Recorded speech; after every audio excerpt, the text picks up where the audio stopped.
This stream was made possible thanks to my amazing Patreon supporters, so thank you all so much for your support, and a great big thanks to the Dastardly DMs, Whimsical Wisp and Moxie the Demon.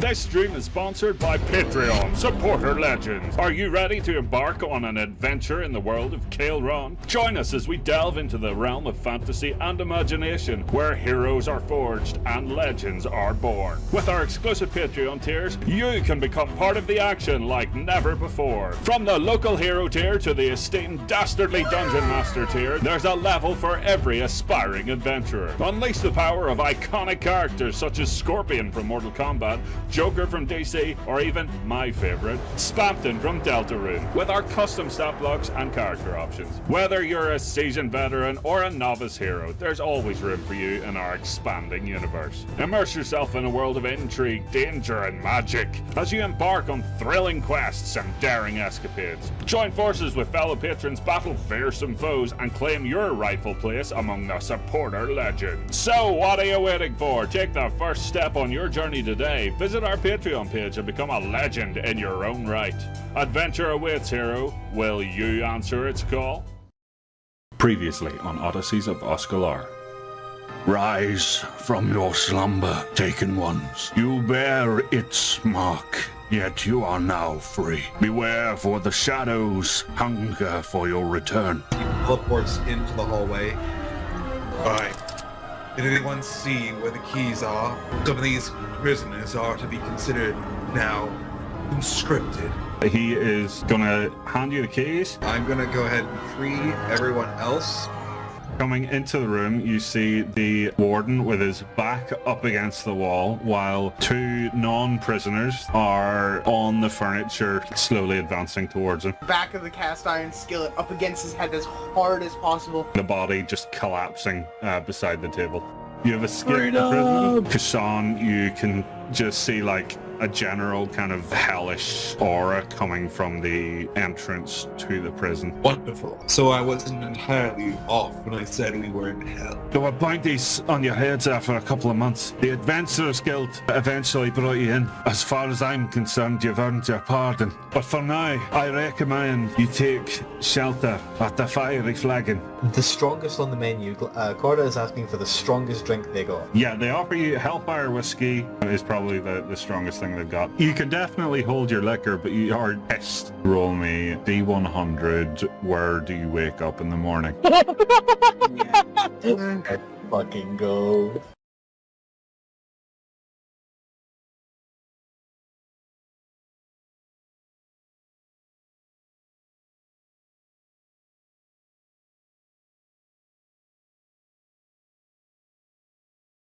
This is the result of the drunk D100 roll and is taking place 30 minutes before the rest of the stream. Stay tuned afterwards for the main live stream. As you slowly regain consciousness, you find yourself lying in darkness, the cold, damp earth seeping through your clothes. The air is thick with the acrid scent of sulfur, dulled only by the dryness of your mouth. Distant sounds and voices echo eerily through the caverns. As you gather your thoughts, a sharp pain shoots through you, and you realize the horror that something is gnawing on your arm. As you turn your head, you catch sight of its ghastly figure, its features twisted and contorted, feasting on your arm with sickening fervor. The fuck have I ended up in? Okay, I'm sorry. Yeah, this creature is gnawing on your arm as you wake up. It's very gaunt. It's sickly pale skin, and it stares at you with wide eyes as it realizes you've awoken. What would you like to Corda's do? she's got a pair of wide eyes as her own. She kind of sees the thing. It's like, "Ah!" And then just kind of like shakes it off of her arm. Okay. It takes a couple of steps back. I say steps, it crawls back, and as it does so, you it moves with kind of an animalistic presence. It's everybody's heard of zombies, and this thing looks like a zombie. So hopefully it didn't break skin. It is you can still your move, whatever you'd like to do. Did it break skin? You don't see any blood on your fur. Okay, that's good. Probably got some thick ass fur. Yeah, I'm going to. I guess I'll just. Am I armed? It was nibbling arm. Do I have the? Am I armed? Oh, are you armed? Yes, you have all of your stuff, and you feel a little bit heavier because apparently you've been collecting shit. I've been collecting shit. Let's go. That's so funny. Okay. So with combat rules, I'm gonna use my bonus action to shift. This is gonna add 1d6 temp HP. Awesome. Okay. So is it? I think it's one. Yeah. Okay. Hold on now. Oh no, it's twice. It's double my proficiency bonus. So that's, cool. That's a +4 temporary hit points, and then I'm just gonna approach him and give him a great big smack with the hammer. The anchor. Sorry. Awesome. All right, go for it. Anchor. Go.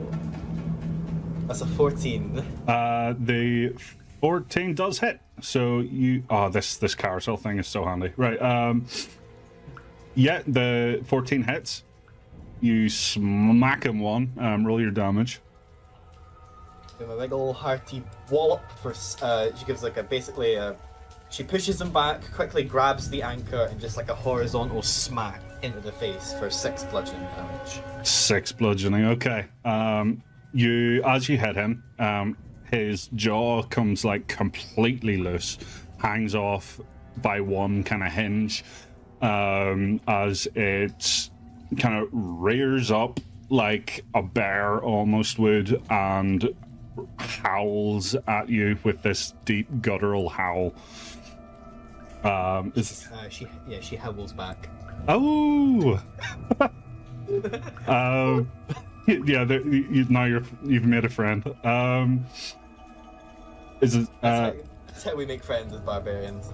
Yeah, it doesn't matter if you're a doggo person or not. All right, he is going to surprisingly quick move around the back and basically try and like latch on to like climb up your back a bit just to like sink its teeth into your neck. Sneaky bugger. He is. So attack. Not one. Okay. He tries to climb up, but you like basically like shoulder shove him off and he lands on his ass. That will move round to you. Right, let's as he's flat on his ass, let's hopefully finish him off with a center mass strike with the anchor as he brings it overhead and rears it right down. Oh, and that's also in that one. You both howl again. Yeah. All right. Okay. So he's a nimble guy, you know. He's able to. Yeah, he rolls out of the way. Yeah, he's like a Dark Souls roll. As this is going on, you can see some of the corpses around you like writhing. You're not sure if it's them or something underneath, but they move and shift. So I can see that there's a ladder up here. You can. It's about 20 foot up. Bollocks. Okay. He gets back up onto his feet. As he howls again, you hear you can hear and see the shifting of the bodies around you quicken and get a bit more aggressive. Something else is going on. And he attacks. He attempts to bite again. This is a 17 to hit. That's definitely a hit, yep. Okie doke. And that is 4 damage. Okay. And at this point, you can hear somewhere in the distance from above. Boss, we got a live one! Whoever that's referring to, that can't be good. I have 50 feet of silk rope. I'm going to push this zombie out of the way. Okay. So that I can run up to here and hopefully like toss the rope up to pull the ladder down. Okay, so you're rolling strength versus their A or A. It's strength. Blah blah blah. That's a 12. And this is a 13. You try to shove him out of the way. You still manage to move, but he is basically dragged along with you at your ankle. Oh, right. I'll move over. I'll take the opportunity. Bastard. Okay, let's throw the rope up. Okie doke. I wonder if the rope has like its own. No, it doesn't. Okay. What would you like him to roll for throwing that rope? It'll be straight dex. Straight dex. Okay. Dexterity 8. You throw it up into the air and it loosely kind of folds over the ladder before like flopping back down. Shit. You hear, we got a live one! And then do your damn job and kill it! Sir, it's not a zombie! Okay, yeah, she'll shout. It was like, that fucking right is the zombie. Alright, okay. Ooh. Bite. 13, does that hit? No. No. Cool, alright. So, you see the ladder being shifted and pushed down for you. There we go. And then, yeah, you can just hear from above. What the fuck are you doing in there? Get your ass out! And it is your turn. So I'm assuming you're gonna just try and climb the ladder. Oh yeah, I'll smash this guy with my hammer. Why am I calling it a hammer? It's an anchor. I'll smash him with the anchor. Mm-hmm. So just like a push with the anchor. 11? 11 just. Okay, so 11, like a horizontal push with the anchor. For 10 bludgeoning damage. 10. Okay. It's yeah, that is him down as he flies to the side, smacks against the wall, and with one kind of final howl, completely croaks. Big old satisfying splat. Yep, that's me. With him out of the way, I am booking it up that ladder ASAP. Holy shit, hello. As you emerge from the mass grave, a bronze creature with a beard of flames, accompanied by 2 henchmen, extend their hand to aid and pull you out. And I will readily accept this aid. Shield in the eyes a little bit. He's a bit bright to look at. He is, yeah. He's you would recognize him as an Azer. Yeah. As she sort of like dusts herself off and wipes some of the blood off and says, "You're a bright spot in a dark cave. Cheers for that."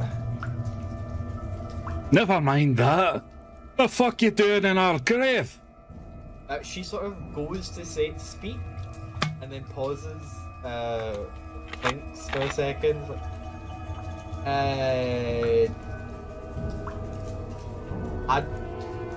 That's a good question, that.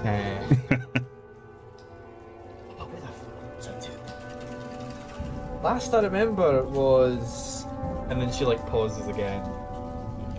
Oh, aye, the R. He doesn't seem particularly impressed. Close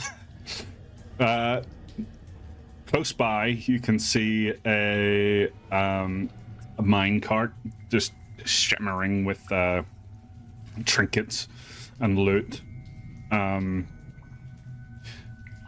It just so happens to catch. Right. And then a chorus of unearthly groans fill the air, and the ground begins to tremble beneath you. In the pit below, you see Oh, that's a lot of them. a lot of them are beginning to like climb their way out of the bodies, from beneath the bodies. Their twisted forms clawing their way up. That ladder? They are going to. Yeah, as the Azar and me are like turning to see that, I turn to the Azar and was like, does that normally happen? He says, they're attracted to the bodies. They've got a fresh fucking helping of them right there. So I just give the ladder a great big kick in order to hopefully send it careening back down and hopefully splat on top of some of them. Yeah, sure. It'll definitely land on some of them. Whether or not that does a lot of damage, we won't know, as they basically World War Z up against the wall.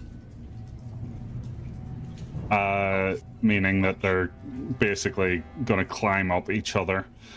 The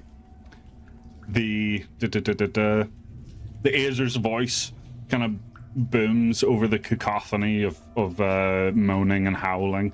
Are the charges set? Aye, boss. One of the henchmen responded. Then get on! And the two henchmen hop onto the minecart. He comes over here and he says, I'm afraid there's no room for you in the cart, but you might want to get moving.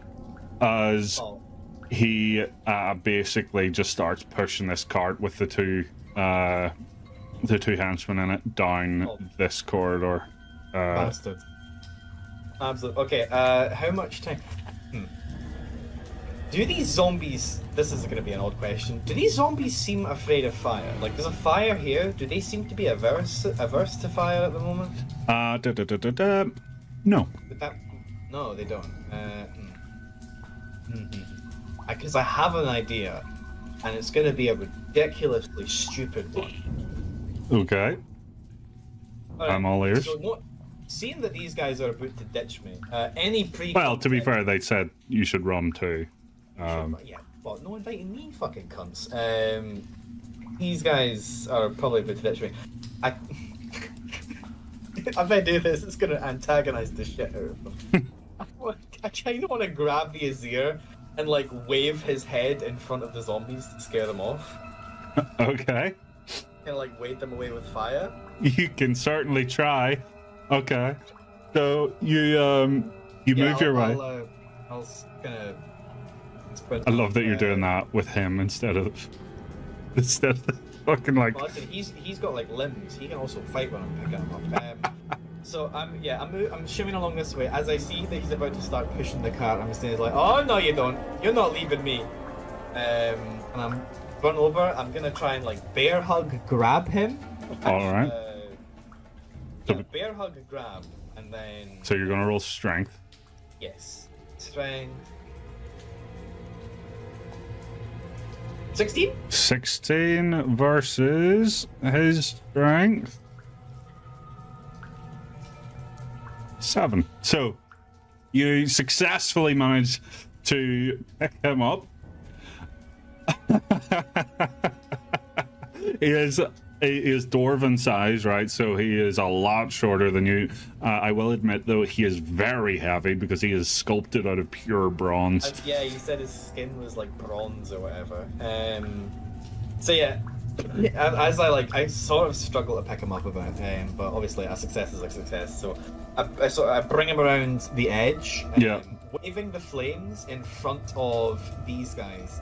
I'm going to use thaumaturgy to boom my voice incredibly loud and just shout at these zombies. Oh, you completely peaked there. What said?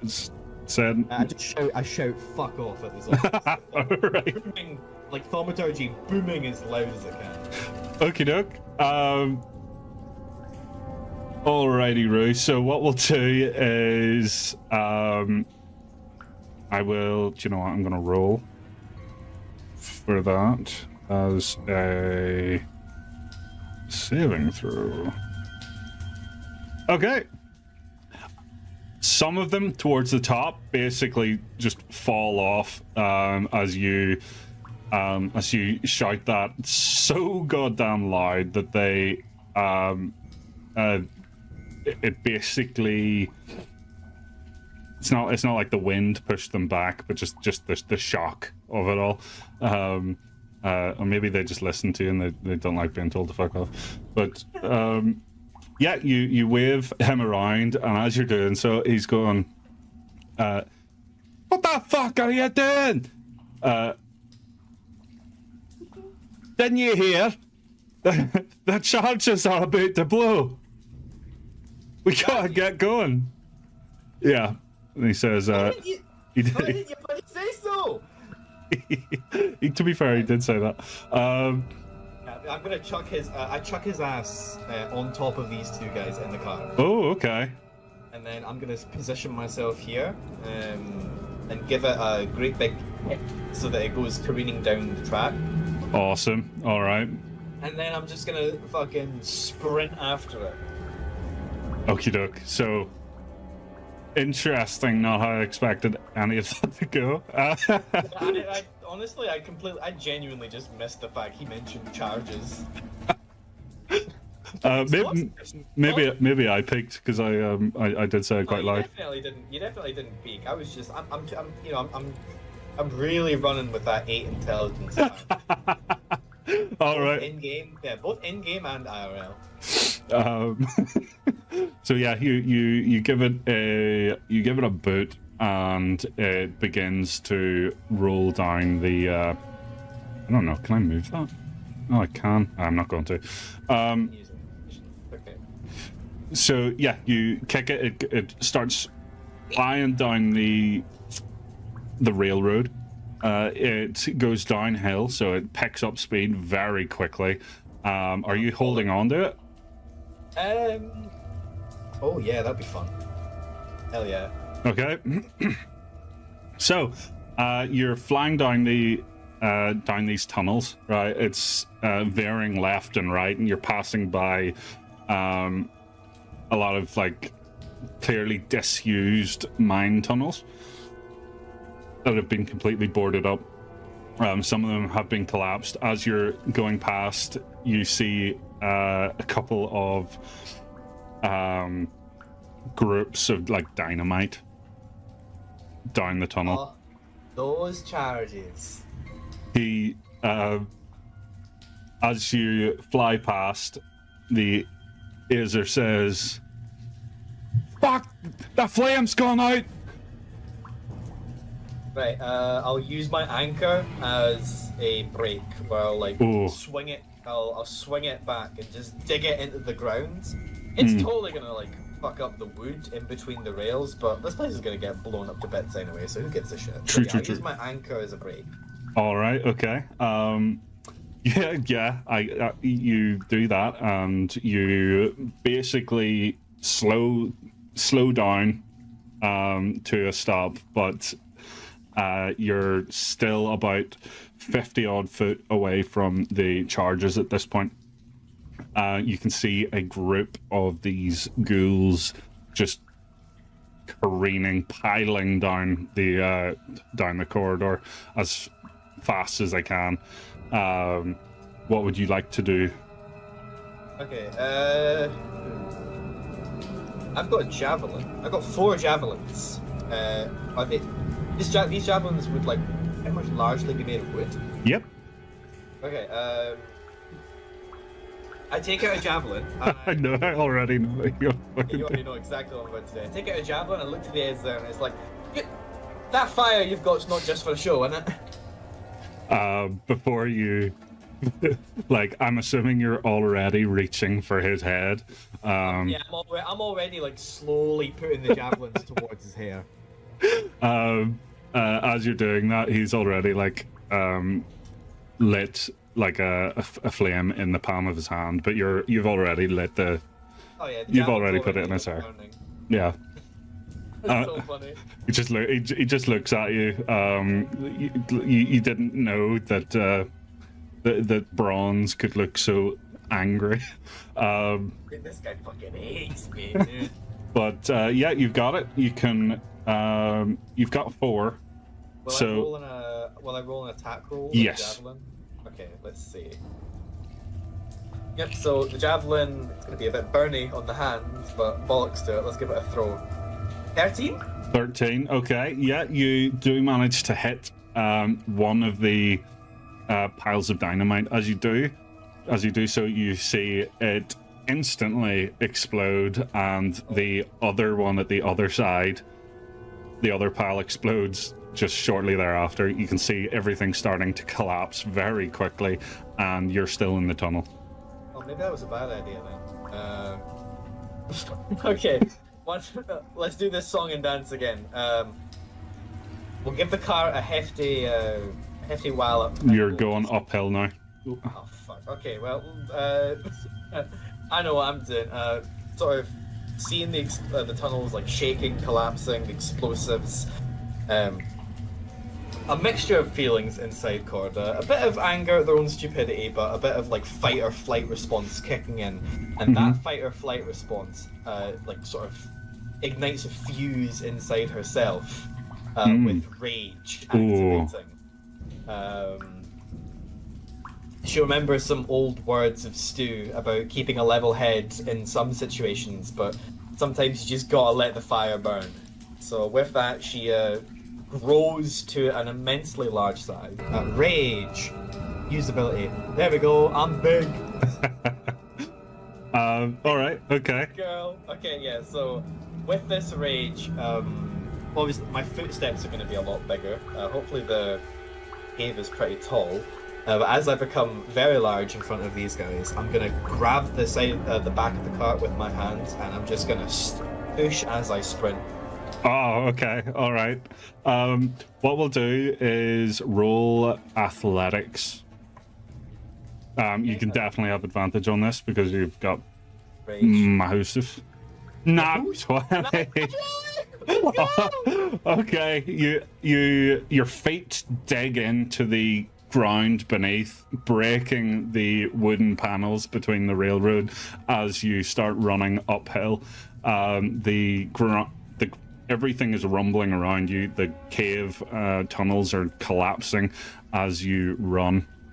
You dash frantically through the tunnels, the deafening roar of the explosions echoing in your ears. As you finally escape and turn back, you see the entrance of the mine completely sealed off as the dust settles. Yeah, she's like panting, wipes some sweat from her brow. And then I imagine she just shrinks back down again, having pretty much used up a fair chunk of energy from that big sprint.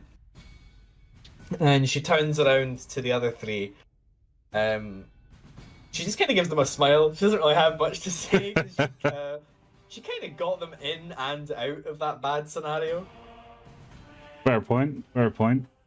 The Azer climbs out of the minecart. He's so heavy that whenever he does actually step out of it, you see the whole thing like raises up by about a foot. That's awesome.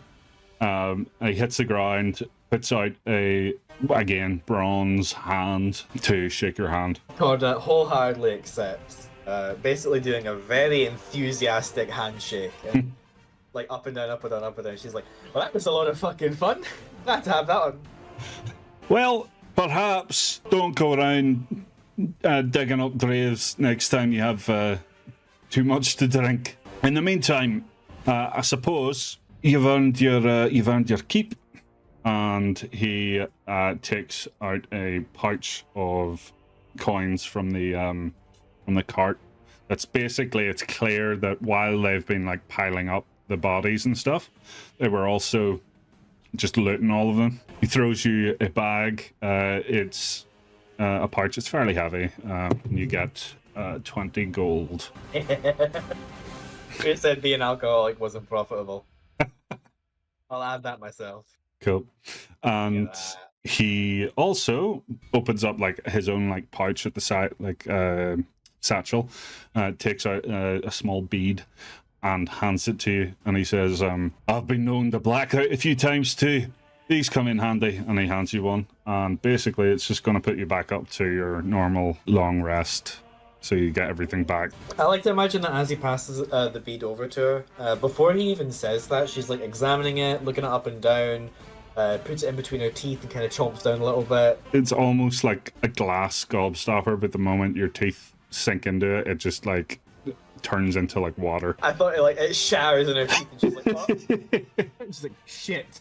And you're able to find your way back up to the tavern, where at this point everybody else is coming out of their rooms. And now back to your regularly scheduled stream.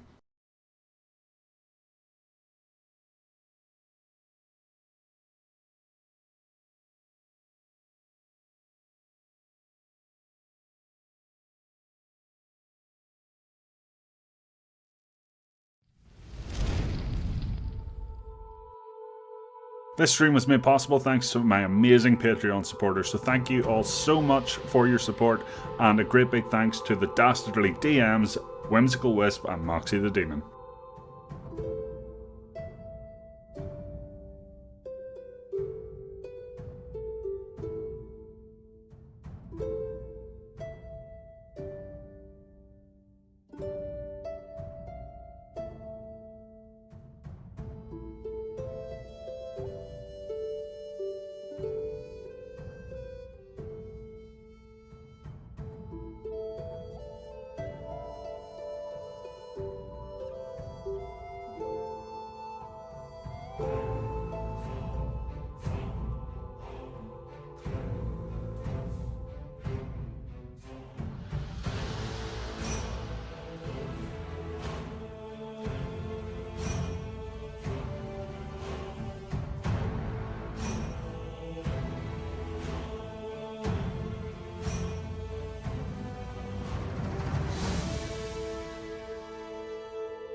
This stream was made possible thanks to my amazing Patreon supporters, so thank you all so much for your support, and a great big thanks to the Dastardly DMs, Whimsical Wisp and Moxie the Demon.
Previously on Odysseys of Öskular.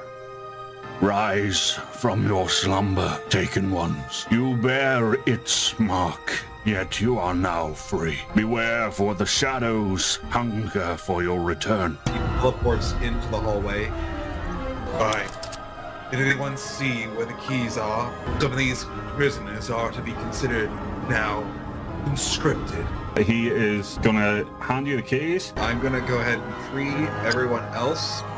Coming into the room, you see the warden with his back up against the wall, while two non-prisoners are on the furniture, slowly advancing towards him. Back of the cast iron skillet up against his head as hard as possible. The body just collapsing beside the table.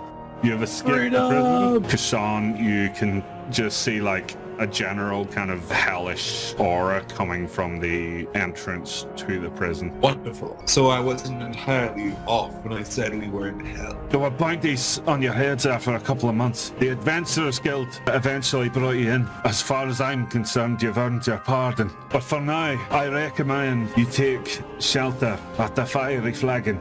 The strongest on the menu. Corda is asking for the strongest drink they got. Yeah, they offer you Hellfire Whiskey is probably the strongest thing everything they've got. You can definitely hold your liquor, but you are pissed. Roll me D100. Where do you wake up in the morning? Fucking go.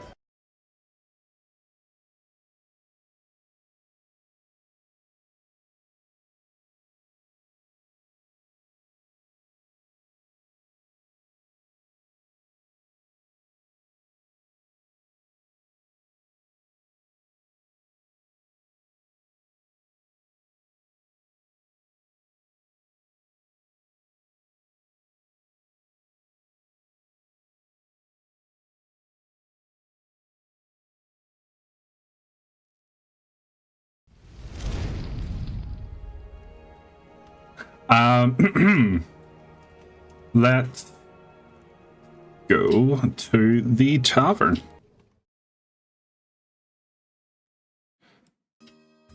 All right, so you find yourselves. It's presumably morning. You're going by the dwarven kind of time schedule, and everybody's kind of all over the place. I guess they tend to work around or wake up around their work schedules instead of, you know, the day-night cycle, because they're kind of living underground. And as Sigurd and Kassan are, I don't know how conversational they are with each other, how friendly they are with each other, but you're having some breakfast while you wait for everybody else to get up. And your friend, Corda, stumbles in through the door. Corda, take it away. Yeah, she's looking very disheveled and tired, and sort of stumbles through with a hand up against her forehead, like, fucking hell. Oh. I'm gonna assume that, like, I've had some form of, like, biscuit, and I'm just gonna, like, pick it up and kind of say, Corda, catch, I'm gonna toss it toward her. Can I roll a dex to see if I can catch it? You 100% can. My character sheet is bigger all of a sudden. Roll with disadvantage. Yeah, I'm real EP. I'll go with that EP disadvantage. Mm-hmm. Yeah, that's work for it. What does a 7 get me? 7 gets you a bonk on the nose. With Crumbs all over the place. Yeah. There we go. Yeah, just it baps against the nose. You're like, huh? What the fuck? Wait, did the biscuit drop on the ground? It did. Yeah, no. Oh, dang. I'm gonna kind of head over, 5 seconds. pick it up and dust it off and be like, you look exhausted, you alright? Aye. Oh, it's been great. I have been. I need a drink. I go easy on the drinks. I had a grand time. I only had, and then she looks in her pouch, and puts. She kind of pulls out a couple of bottles on the table, counting them as she takes it. Let's see, 1, 2, 3. There it is. 4, 5, 6 hellfires. That's not bad, is it? Does That's anything pretty else bad. fall out of your pocket? A couple of other things. Some money. I picked that up, put it back in. Alright, well, maybe we just take it a little bit easier today. And I kind of go over to Kason, and I go back to whatever conversation we were having. Yeah, Corda will. She'll grab a seat next to Kasson and plop the anchor down against the table. All right. So as you sit there, a waiter comes over, basically sets a complimentary breakfast in front of Corda and says, "You were quite the wreck last night. Are you feeling all right?" I'm feeling grand. I had an Izza help me out. He was a good lad. Oh, perfect. Wait. Oh, okay. Funny. And she walks away after handing you the breakfast. Yeah, she picks up. Corda grabs like I'm assuming there's like a bread roll. She grabs a bread roll and looks over at it and says, "This place is quite funny. Did you know they get dwarves that have got fire on their head now? That's quite brilliant." I'm sorry. They're dwarves on fire. Aye.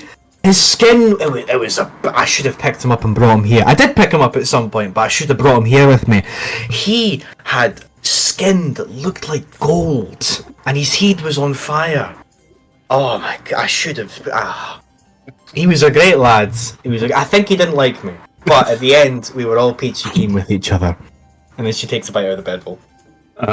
I'll take a history check from the other two there. See if you recognize exactly. Yeah. Yeah. You That know, makes perfect sense. Sigurd, you're just bewildered by what the fuck she's talking about. Yeah. I live up north on like the coast. Like I've ever seen a dwarf on fire. You're assuming, you're just assuming this is the drunk talk. Is that self-guidance? Yep, that is self-guidance. Cool. He gives himself a pat on the shoulder as he thinks. Yes, yeah. Oh, he's so intelligent. He's so intelligent. So, Kassan, you are entirely aware of the Aesir and the kind of controversy surrounding them. They were made by the dwarves as essentially a free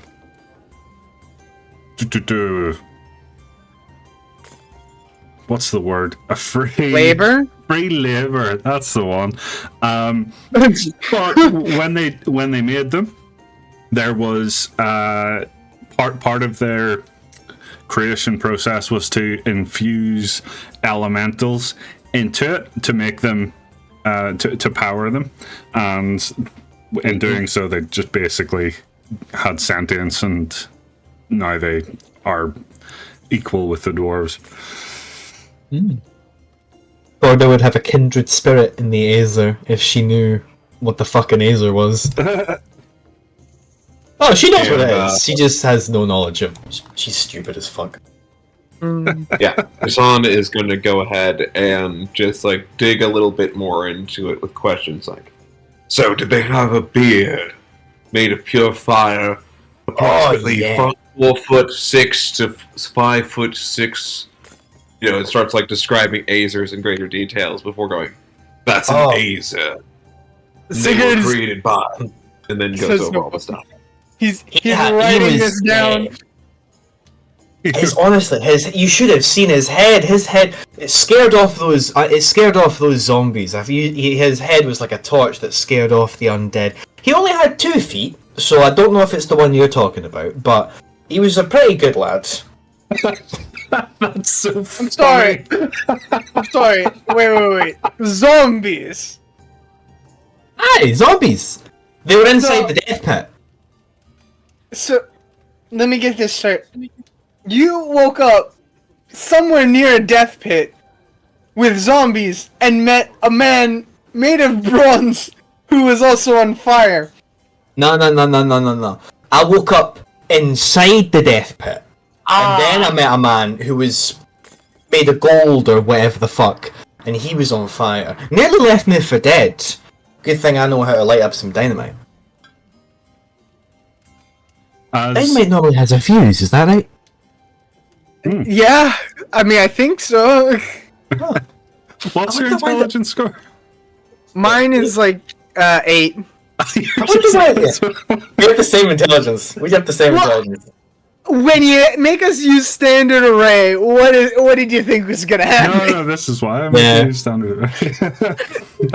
Congratulations, you have the intelligence of a puppy or whatever the fuck. Puppies are slightly lower. She's sitting there pondering, like, I wonder why it blew up when I threw that javelin at it. You threw a javelin at a thing of dynamite? A flaming javelin. I thought it looked like the fuse. Well, if it's flaming, that makes sense. as you continue your conversation in the lively ambience of the fiery flagon, the clinking of tankards and the hearty laughter of patrons surrounding you, you spot a familiar figure entering the tavern. It is Warden Hilder. I imagine I'm sorry, Sigurd Warden looking at- Hilder? That's the warden we helped with. I imagine Sigurd's the first one to see. He's the one who's looking that way. Yeah. You see him talk to the wait staff before eventually they point towards your table, and the warden heads over. Excuse me. Bonk. Hello, Warden. It's down on her chair.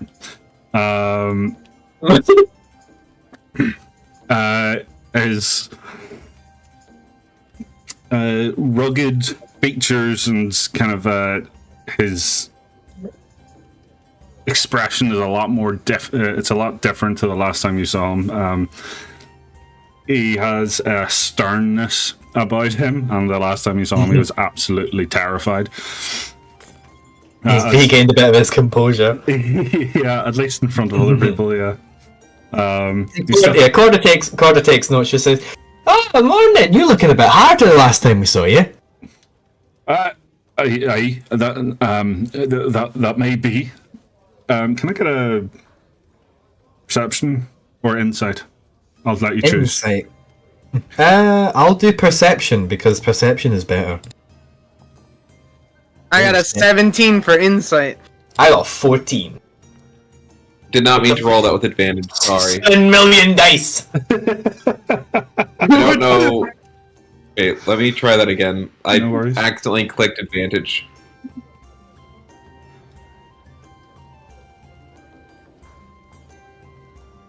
Oh! Hey. Cheating. Okay. So all three of you, but Kassan is definitely the first to take notice.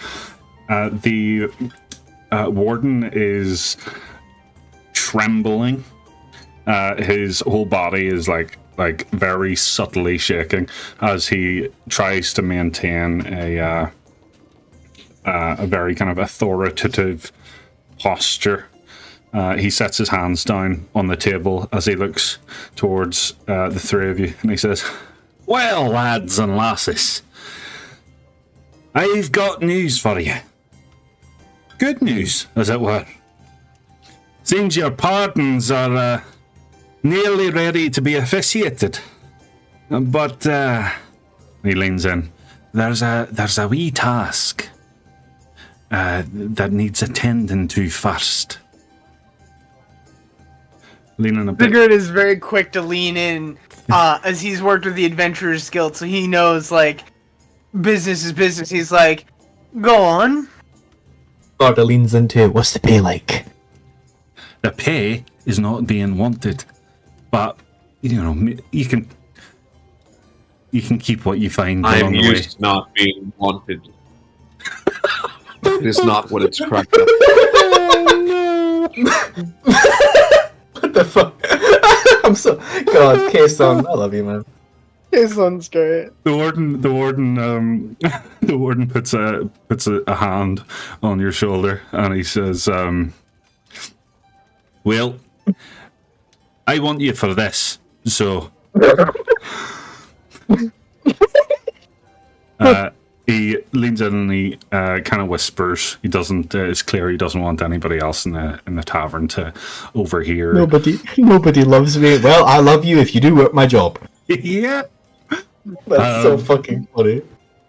Now he whispers, "There's been, as you're aware, some demonic business brewing in the depths of our fair city. And it needs some quiet hands to set it right. You'll be the ones to see it done if you're keen on clearing your names." I kind of look at him, I'm like, Well, we may be able to handle it. I don't know if quiet is exactly our style. Quiet as far as nobody finds out. I don't really expect you to be sneaking about in that big chainmail shirt of yours. Fair enough. Demons and all that. Aye. So the prison, it wasn't the first. There's down in the lower districts. There's been a few instances in recent months. The prison is by far the worst in terms of scale, but a part of the lower district is completely, or at least almost completely derelict at this point, abandoned as due to the strange activity. We have a feeling it's come from it's originated from around there, so we'd love for you to investigate. And he slides a bit of parchment over, and on it is signed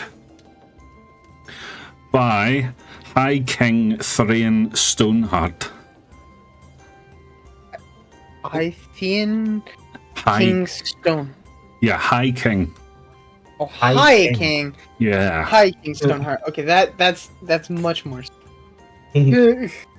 So, as you see this, you can, even with your relatively low intelligence scores, you can see that it has like a very important looking seal on it.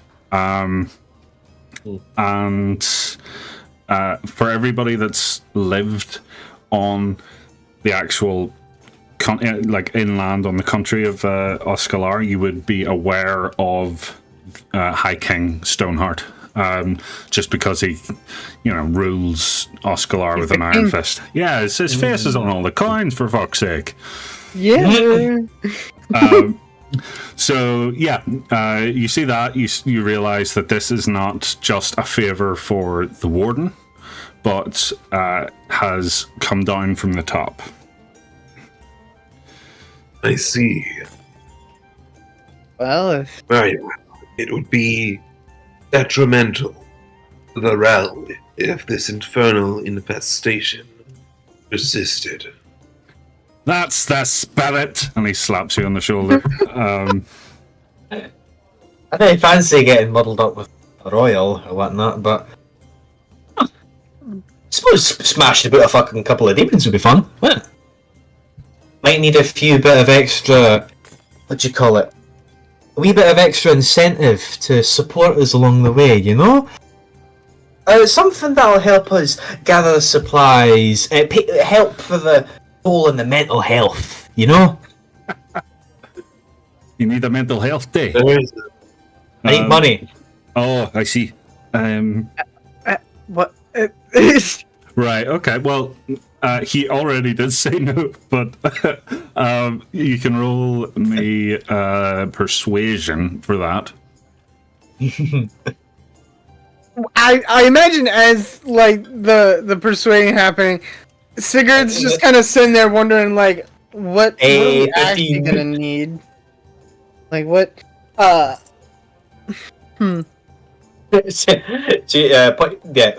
Corda points two fingers. Hey, yeah. He says, well, you handled yourselves in the prison in nothing but your tighty-whities, so I imagine you can handle this just as easily. On the off chance you can't, here is, and he hooks around in his pocket and takes out a grand total of... Let me find... I honestly was hoping for a stick of dynamite. 7 coppers. Is he and gonna a give his? particularly shiny pebble. Is he gonna give us his single fuck? Yes, then we have 2! Yeah. He takes out a grand total of 50 gold and says, "Consider this my thanks for the other day. It's all I've got, and I was planning on giving it to us anyway. But as far as actual payment goes for the job, as I said, you may keep what you find, so long as nobody is currently owning it, as it were." Sounds good to me. I'll do my best. With a big grin. Are the Sean is details... going to, Oh, sorry. After you. I was going to say, Kashan is going to go ahead and pocket his 10 gold and walk over to the waiter over here to ask a question, but go ahead and ask your question.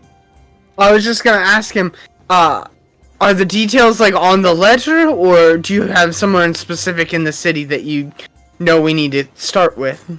Yes. So yes is yes to both. Oh, okay. The ledger does point out a specific place in the lower district, as it's referred to. You get the impression from reading it. Actually, you got an intelligence of 8. I do have dwarvish language though, so even if it's written in dwarvish, I can read it. You can read it fine, but you don't get any of the classist subtleties involved. Oh yeah, absolutely not. He's like lower district, got it. But yes, Kassan, you go and speak to the tavern swain. Yep. I'm going to go ahead and look to him. Excuse me. Do you happen to have feather and a fishtail that would fit within an acorn? Feather and a fish tail. For it. Look, sir, if you want a cocktail, it's on the menu, but don't do requests. No, I mean remains from the poultry and fish you have served. Oh, I see. Is this a hag thing?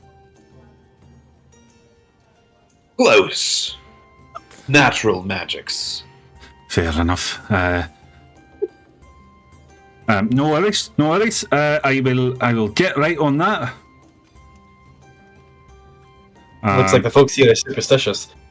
I don't blame them. He heads in. You hear an argument with the chef. It gets fairly loud. What do you mean he wants a fish tail? Hey, the size of an acorn.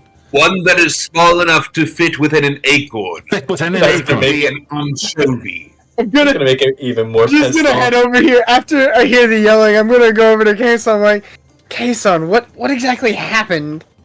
Oh, Cordis. I have a tuft of fur. I need a fishtail and a feather to stuff within a gilded acorn in order to unlock a particular spell I've had my eye upon. Odysseys let Sigurd left the table without taking his 10 gold, so she kind of like eyes the gold, looks at them, and then quickly, without anybody noticing, just kind of pulls 40 gold over to her pocket. Fair enough. Fair enough. All right, he comes back out. He has a fish tail and a feather, and he hands them over to you. Much appreciated, friend. Hey, no bother. If you ever need any more tiny fish tails, you know where to find me. Hopefully this is the last I need. I appreciate it. Gashan gives what he attempts to be a very kindly grin that probably looks very terrifying. Oh, bless him. Corda sees him coming back and is like, "What? Did you not get a drink?" Sigurd comes back, and he looks at the table. He sees the gold is gone, and he's just like, "Oh well." Bless him. Sigurd has no care for gold. Only Aw. food. Good to know. You can have all. And with that, he says, but mind ye, this is a matter best kept between us. So the fewer ears that hear it, the better. And he looks directly at Corda. She was basically just shouting about, I'd love to stomp some demons. And with that, He takes 2 fingers and zips the lip, and then throws the key away. he gives you a nod as he leaves the table, heads over to the tavern Swain. Oh, actually, before he does that, he says to you that I'm just going to go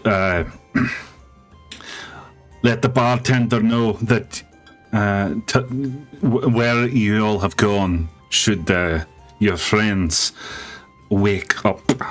I'm sure they're exhausted. I believe so. And that is the end of the session.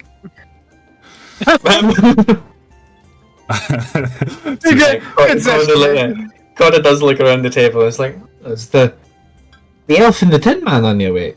I just noticed. And Sigurd kind of leans in. He's like, I knocked on the door of the Tin Man, but he seemed to be working on repairing some damage from yesterday still. And as far as Enna goes, she was still asleep, at least, to my knowledge. Oh, sleep sounds good. Perhaps she needs on some it. rest.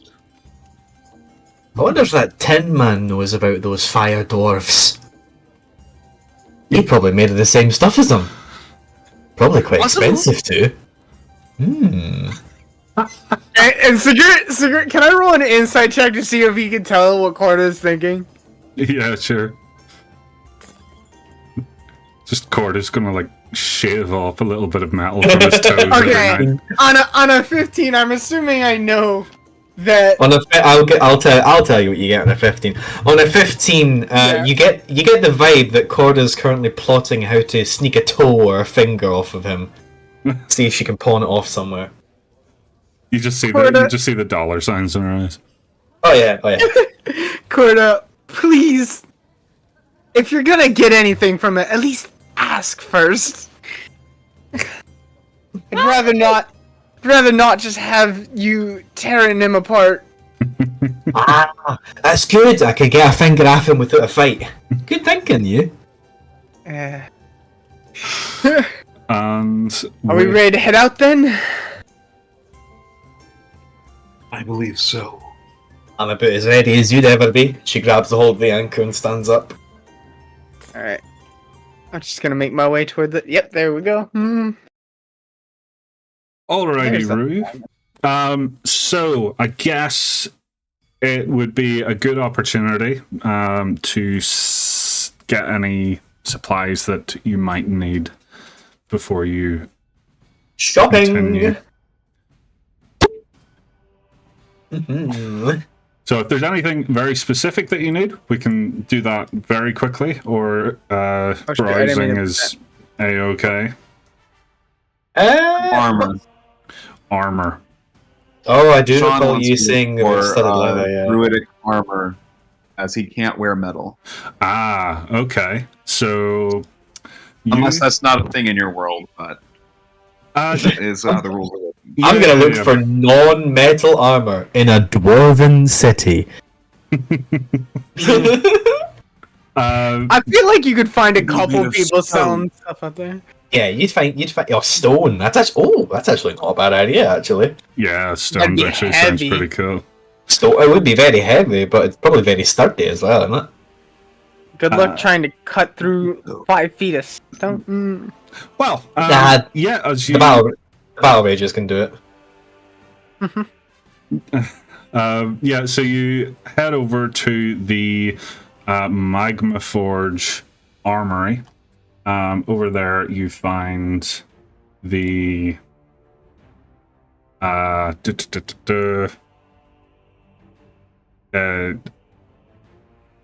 yeah, it's right beside this kind of like river of lava over here, and is using the actual lava as a means of smelting. Oh, that's so cool. So they actually like have their they've like dug in a bit so that the lava enters the Forge. the forge. So heading in, you are met by the proprietor, a dwarf called Brom. He introduces himself. Hello, I'm Brom. What can I do you for? And you wanted armor, so as you look around, you can see that he does in fact have some interesting kind of magma infused like igneous rock type armors, and we can It burns people. I think touch.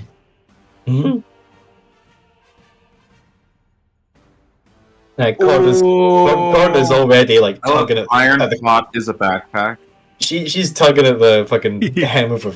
She's tugging at the neck, like it's fuck. Oh god, it's bloody roasting in here. It is, yeah. You start to shed.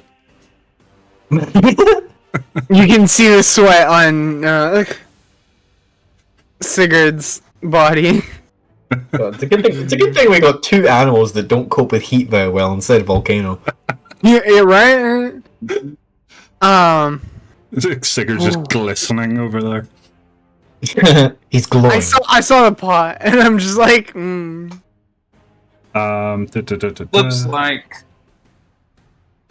Looks like scale mail and chain mail, chain shirts, I think are both things that contain metal, right?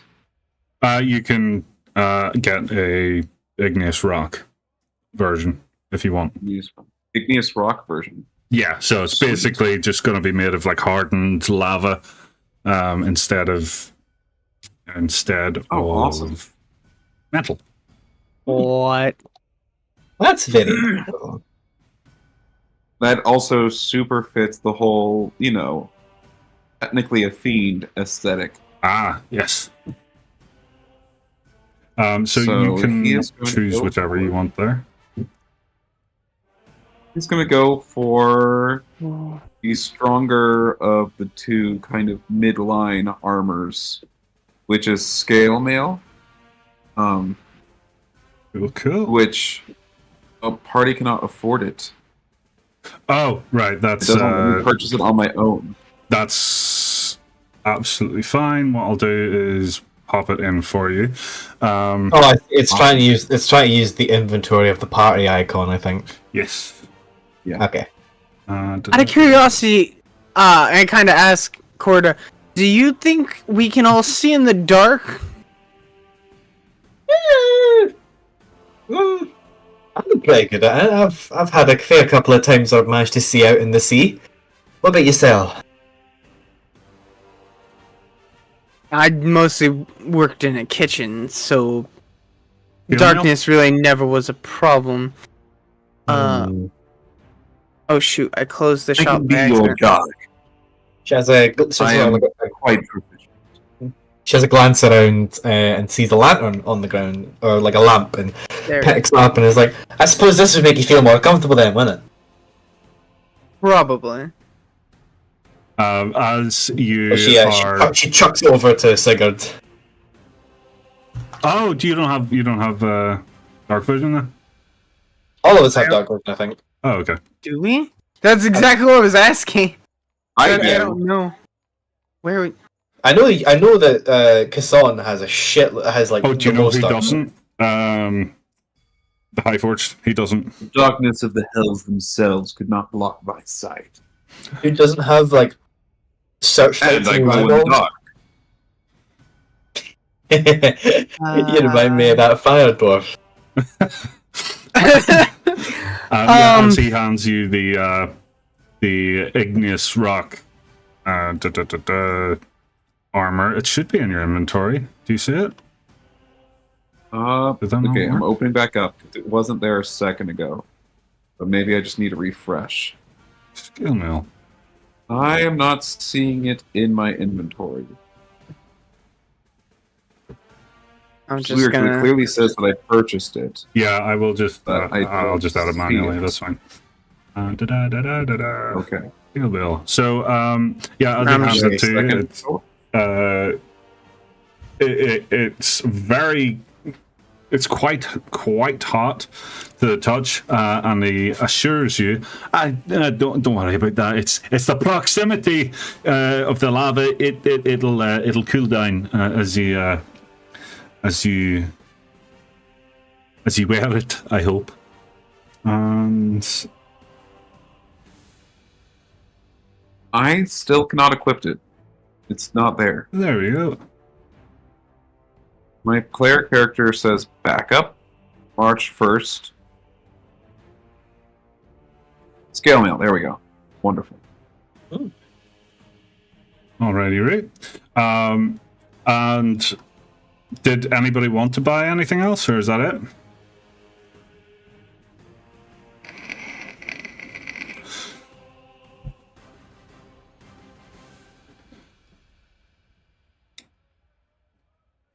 I tried to buy a I'd like pot to buy and a lantern, a chain. which is weird. Do you know what? This would probably just make it easier for now.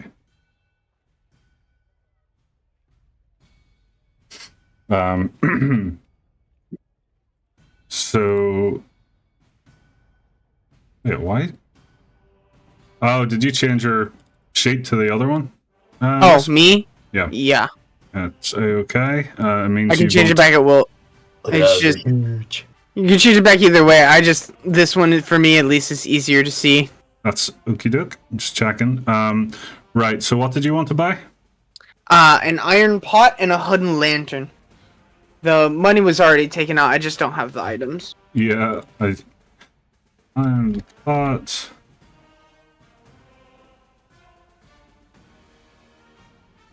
And a hooded lantern.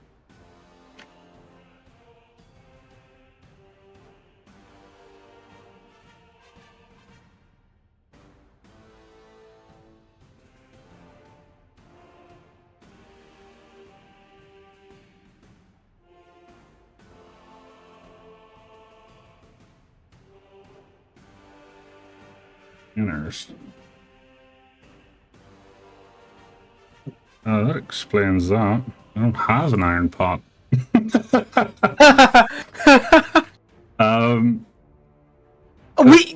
As long as we know that I have it, it's fine. Yeah. Mhm. I essentially am planning on making pasta at some point. Oh, okay. lovely. At some point in the campaign, I'm just gonna be like pasta. That's awesome. It's kind of even my thought. My first thought was pissing in it, to be honest. You are a dog.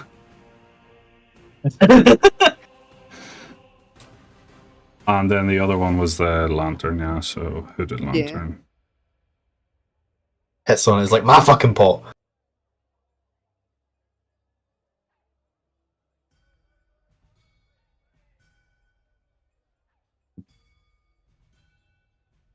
Hooded lantern. There we go. Okay, and then Okay. you wanted a chain.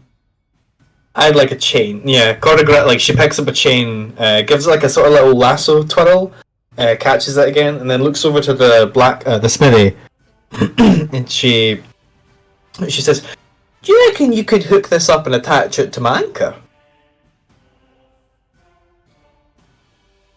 I very well could. Yes, of course.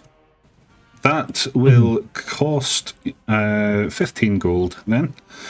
and he takes the chain, takes your anchor, and starts to basically dips each end in lava, and then starts to like hammer it into shape.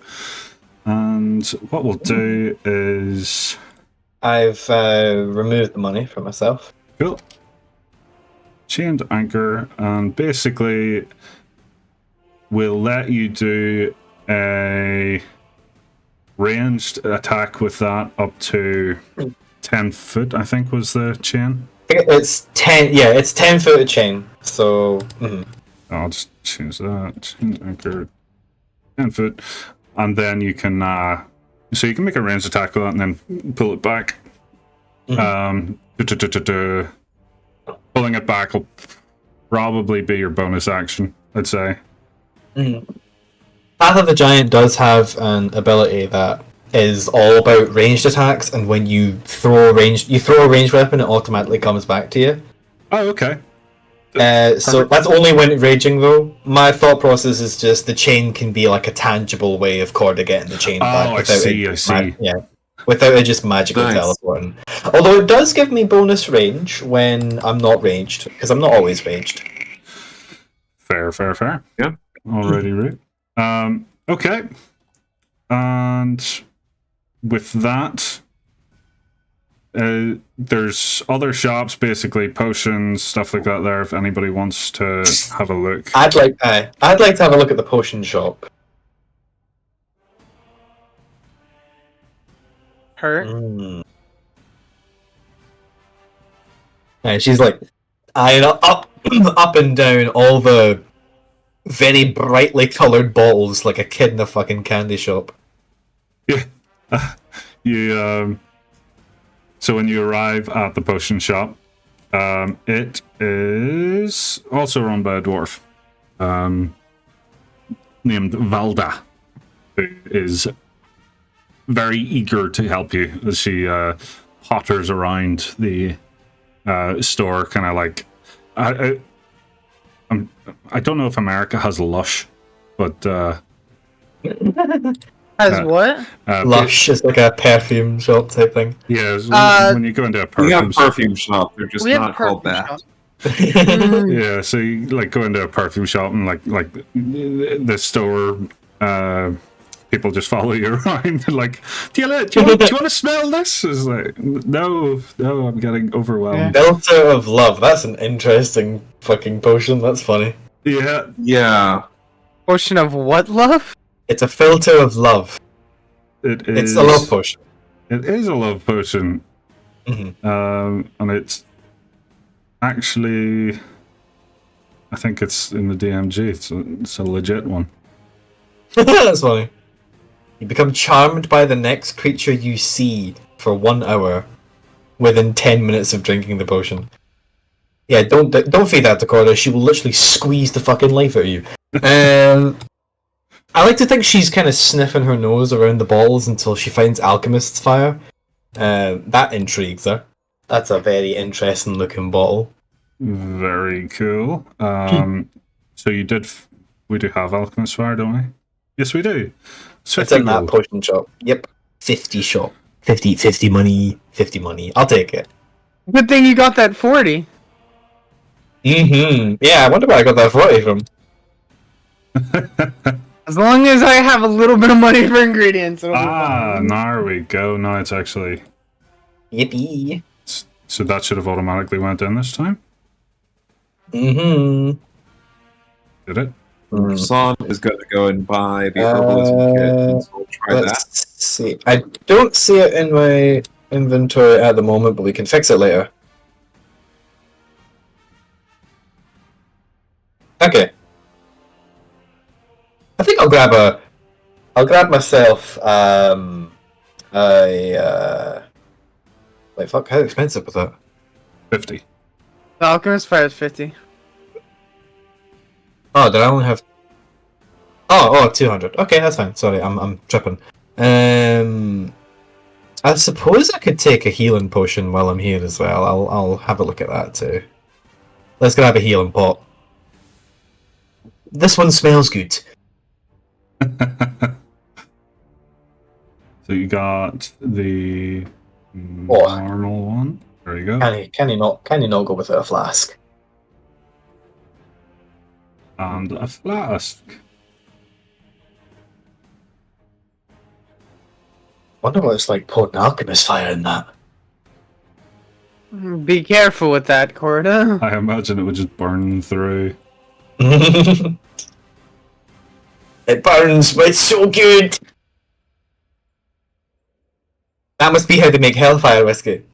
Yeah. It is said that Hades himself came Came up with this drink as a way to get himself drunk. Yes. Primarily tastes of strong whiskey and lots of cinnamon. I think, Kassan, you were going to ask for something as well there? The herbalism kit. It's 3 gold pieces. And when I attempted to purchase it, it didn't work. Yeah, I have no idea why that's happening, but I will manually put it in for you. That's okay. So, Thank you. herbalism kits. Boop. And did you take the gold off already? I did not. No. It's okay. There we go. Anything else? He says.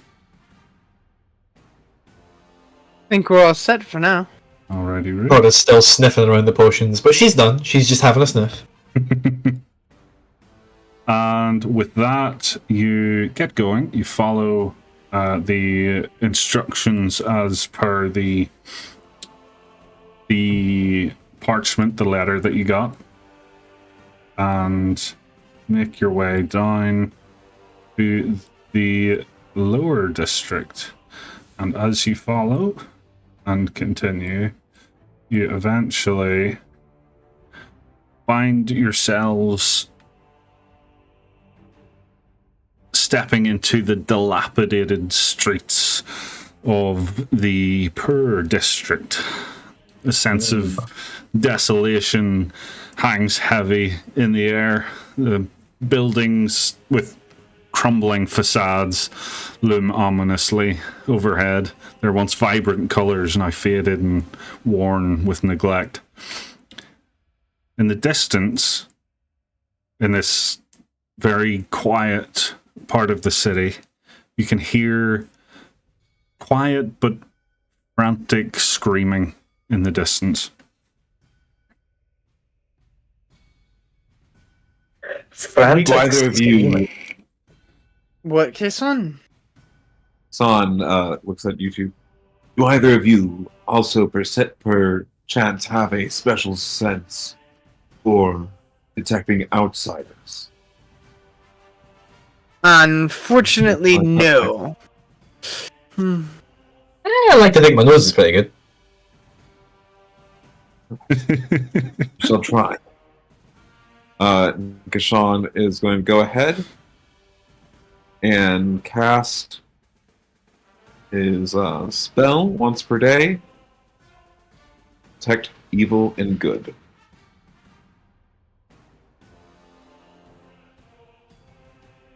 Okay. Oh, I forgot that's how it worked. You're a paladin divine sense? No. The spell book is a little weird. Oh, yeah, I forget you're a paladin. You might Yeah. have your spider sense. Yeah. Weird. My spell's not popping up as something I've cast. Try again. I do see divine sense now. The game just hates you today. Oh, there we go. It's come up this time. There we go. I think it's because it said I had already spent it today. Because I didn't click long rest before today started. Oh, I see. Okay. Have you done the I long think rest that's where now? the issue was. Do you want to do your long rest and then cast it, or Sure. Yeah, Yeah. we've not done anything since well, I leaving mean, the tavern. if his long rest is still not done from Yeah. last session, I mean. Yeah. There we go. Cool. Just imagine, like, this is like Sigurd was in the prison for so long, and watching you do it, he'd kind of like understand that he could do it as well. I just imagine that now. He's like, I wonder if I can, and then he just tries it, and it's like divine sense works. It could be that maybe some of that magic got like leaked onto Sigurd. Maybe Sigurd has like a sensitivity to that kind of thing. Ooh, that would be fun. So does that mean, Sigurd, can you see fiends then? Yeah, I can. Paladins can cast Detect Good and Evil. Oh, good. Okay. Divine sense. They also have a divine sense, whereas an action, they can just basically cast Detect Evil and Good for one turn. Once plus their charisma modifier times per day. Oh, so it's like it only lasts for a couple of seconds then. Yeah, they have a little mini version that they can use several times per day versus my longer term, but once per day requires concentration. If somebody punches me in the face, I might lose the spell forever. I'll make sure not to give you a pat on the back then. Yeah. So, I wasn't using it, I was just showing. I found where it was. So, yeah, as you hear the frantic screams pierce the eerie silence, what do you do? You've obviously you've used your Detect Good and Evil. At the moment, you don't see anybody about, though. I mean, Sigurd hearing that screaming, I feel like remembers what happened the last time, and he just like kind of like takes a second to steal his resolve, and he's like, and then he's like, let's go, and then he kind of rushes toward the screaming. All right. Okay. Corda sort of chases after him haphazardly. It's like, oh, I guess we're going there. All right. Okay. As you make your way towards the source of the screaming, you can see people in their houses or in their doorways. They are not exactly attacking each other, but definitely like antagonizing each other. Kassan is able to see that there is a like a desecrated sense about the area and about the people, but they don't appear to be actually physically possessed or spiritually possessed or whatever. Instead, they're just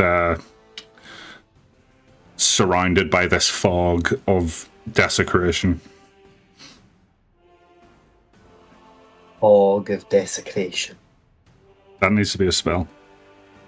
Does this fog, is this just fog, or does it look like magical or fucked up? Well, it's only Kassan can see it, and it appears as a kind of orangey, fiery fog, but it's quite faint, as opposed to whenever he sees someone that's actually currently possessed, and then they'll be like covered in like hellfire. The unhallowed nature of this place is faint, but stay aware of your surroundings. You reckon we're being watched then? Perhaps. With any hope, we will be the hunters. Ask me, I like it. So Corda's on her guard right now. Okay. So as you continue on, it's rare, but every so often you witness scenes of desperation and despair as families are not attacking each other per se, but like you see people stealing from each other and like pulling literally furniture out of people's houses while people like cry in the doorway and stuff like that. It's clear that something's wrong, but whatever. Son, can you detect where the fog might be coming from? I can try. And Kashan will kind of like walk around trying to see if he can sense if it's getting stronger in any area. Ah, okay. You can, in fact, see that it seems to be getting thicker and more dense in a specific direction. Very well. Follow me. And I usher them to the area where it seems to be getting worse and worse. All right. So, you know what? Let's take a small break. If Okay. that's okay. I'm gonna grab. This stream was made possible thanks to my amazing Patreon supporters, so thank you all so much for your support, and a great big thanks to the Dastardly DMs, Whimsical Wisp and Moxie the Demon.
Kassan will go ahead and say, "Stay here, and let me take a peek ahead. Ut tempora mutant, sicte quoque, vigere accommodare invienes." As the seasons change, so too may you find yourself adapting to thrive. And he just shrinks into a tiny little ant, because he can't turn into anything that flies. And like you just hear this tiny little like squeaking noise as if the ant is trying to say something to you before it realizes it can't talk, and then it just scutters on by. I just kind of wave at the ant. What the fuck?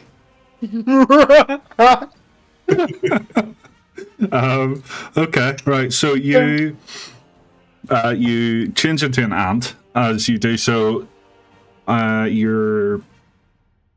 think you get to choose, don't you? If you're like leaving your stuff behind or if you're absorbing it into your body.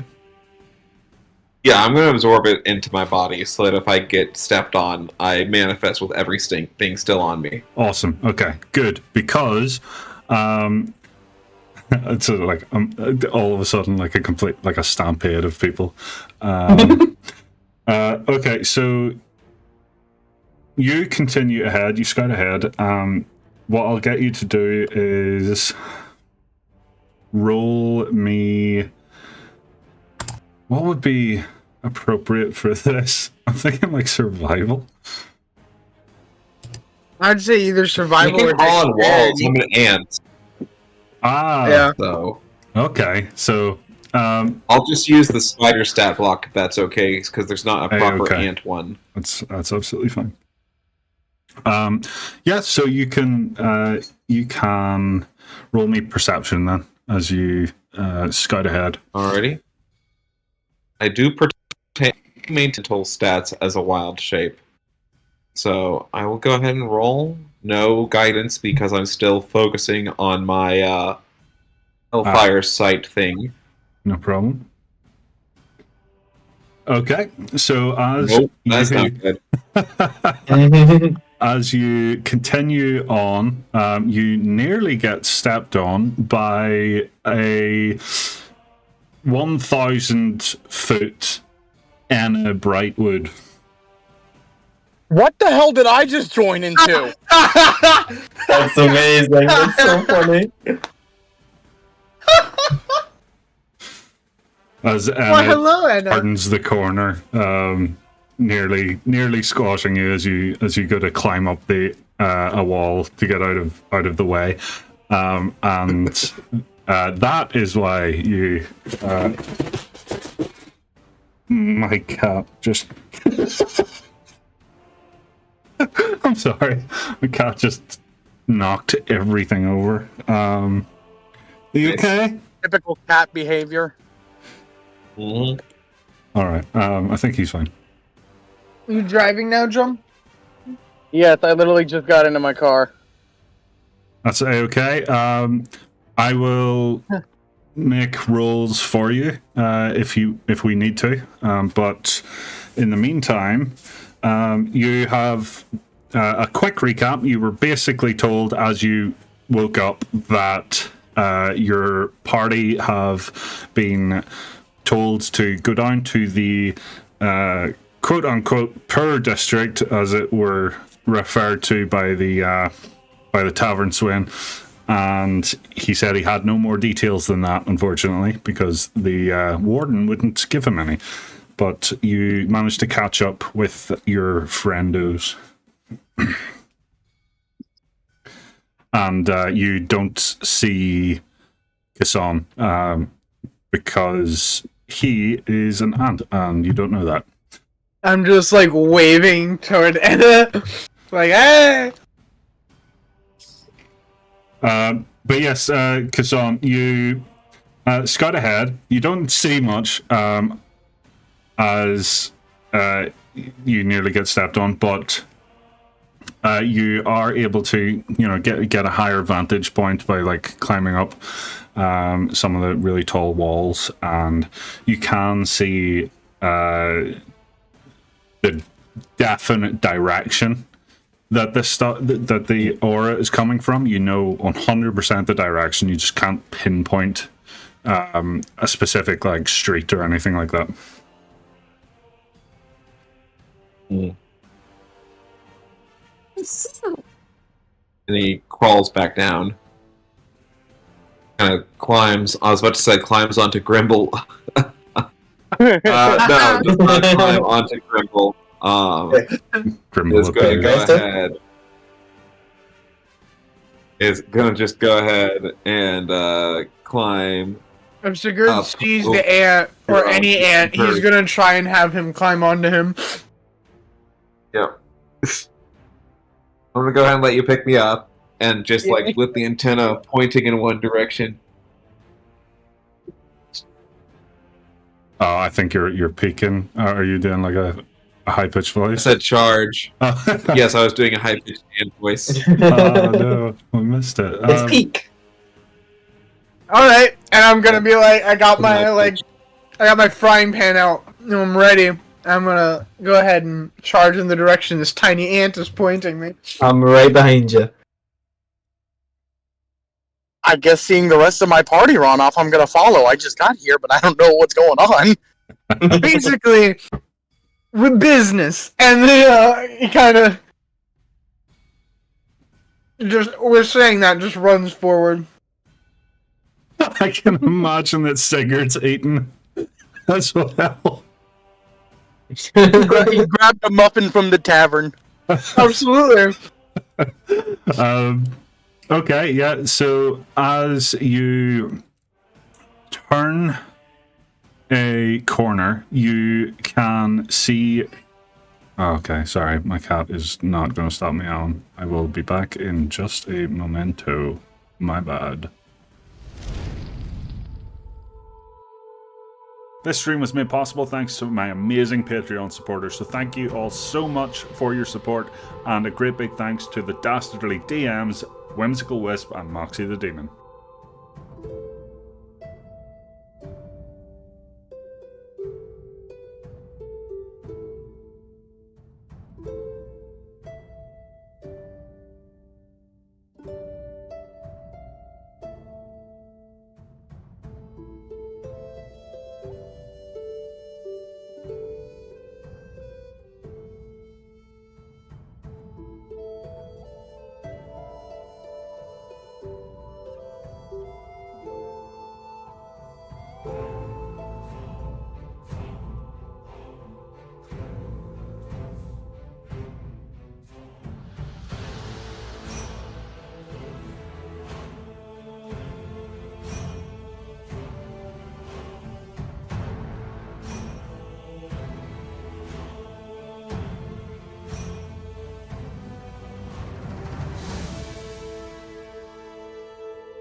All right. So, yes, you are following the lead of a tiny ant as you charge around the corner, and you, or around many corners through the winding streets of the lower district, and you eventually arrive at a large river of lava. I say arrive at it's a little bit in the distance. You can see the glow of it against the large stone walls of the actual cavern as you eventually reach the edge of the city. And it's here that you can hear the screaming is definitely a lot more pronounced. And as you continue on a little bit more towards the screaming and subsequently the thicker aura of desolation, you see. Let's do A blood hag. a Not blood. literally anything but a blood hag. Oh, that is. Oh, Two that- blood Oh, hello. Whoa. Wahapa. all right, I will. I like how you're in front, Enna. I'm just gonna delete that. Put that back. Right. So, there we go. That's yeah. And technically, he is An ant. teeny tiny. Itty bitty. Oh, look at him. Oh, baby. There, once we get into combat, I'm dropping the ant thing, so just be prepared. That's okay. Right. So it's not necessarily combat, but I'll explain to you what's happening, and then you can decide whether or not you're removing the wild chip. So as you navigate through the chaos of this part of the district, there's screaming coming from kind of every direction now as you get closer and closer to the source. Your path is suddenly blocked by a river of molten lava, its fiery glow casting an ominous light upon the scene.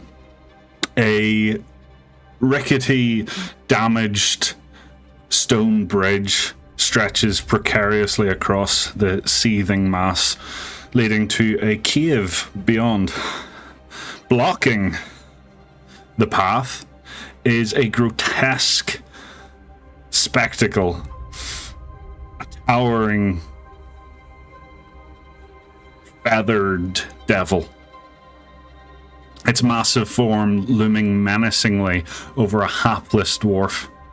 With a guttural roar, the demon, or the devil rather, plunges, or rather expels a cloud of black smoke from its mouth, which instantly goes into the dwarf's mouth. And the dwarf stops screaming. Its arms go limp by his sides, and the Bolgora, this big devil thing, throws the dwarf towards you as he's like holding him up by the scruff. Just flings him towards you like a gorilla would, and turns on the spot and leaps this massive, incredible jump over the entire bridge and lands just in the mouth of the cave, and you just see him like running down. As he's running away, I'm gonna end my wild shape, returning to mortal size. Oh my and, god. In infernal yell, "Stop!" Oh, and I suppose you would see this. Did the enemy gain that infernal nature when it inhaled the black Yes, smoke? it did. Yes. So, would it be fair to say that you? Yeah, you shouted stop as he. So basically, he threw the dwarf, but almost simultaneously, he like turned and jumped away. Right. So you would have said stop, like midpoint there. As he throws this dwarf towards you, midway through the air, you see it. He is freaking out over here. You see him transform. You can also hear screaming coming from this direction and a strange chant coming from this direction alongside an eerie glow. Regardless, the main source of this desecrated fog is coming from the mouth of that cave. Now, And what it- would That you like to creature do? is the source. We must destroy it before more are infected. You hear that? You hear that? We are talking in the buildings, don't you? There's something, well, something creepy going on inside here. Nice to know that I have someone else who also speaks Infernal around here. Oh, right. Who does speak Infernal? Not me. I do. So Kassan and I was going to say Grimble as well. Damn it, Sigurd. You can't not! Do you know why? It's because your last name is Sumbl. Yeah, no, that's fair. Right, okay, so yes, Sigurd and Kassan are both able to hear the words from the Bulgara as it threw the dwarf towards you, as it says...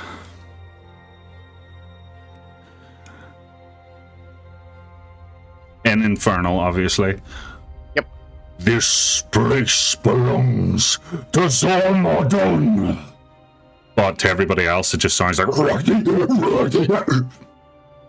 Fetch me their souls! Zorn Madorn? Zormodorn. I'll put it in... Zorn Madorn Lin. Zorn Madorn Lin. I was thinking the same thing. It did pop. I'd be lying if I said it didn't pop up in my head. I have no idea what that is. Oh, my darling. no. Oh, my I darling. see, okay. Yeah, Sigma Dorlin.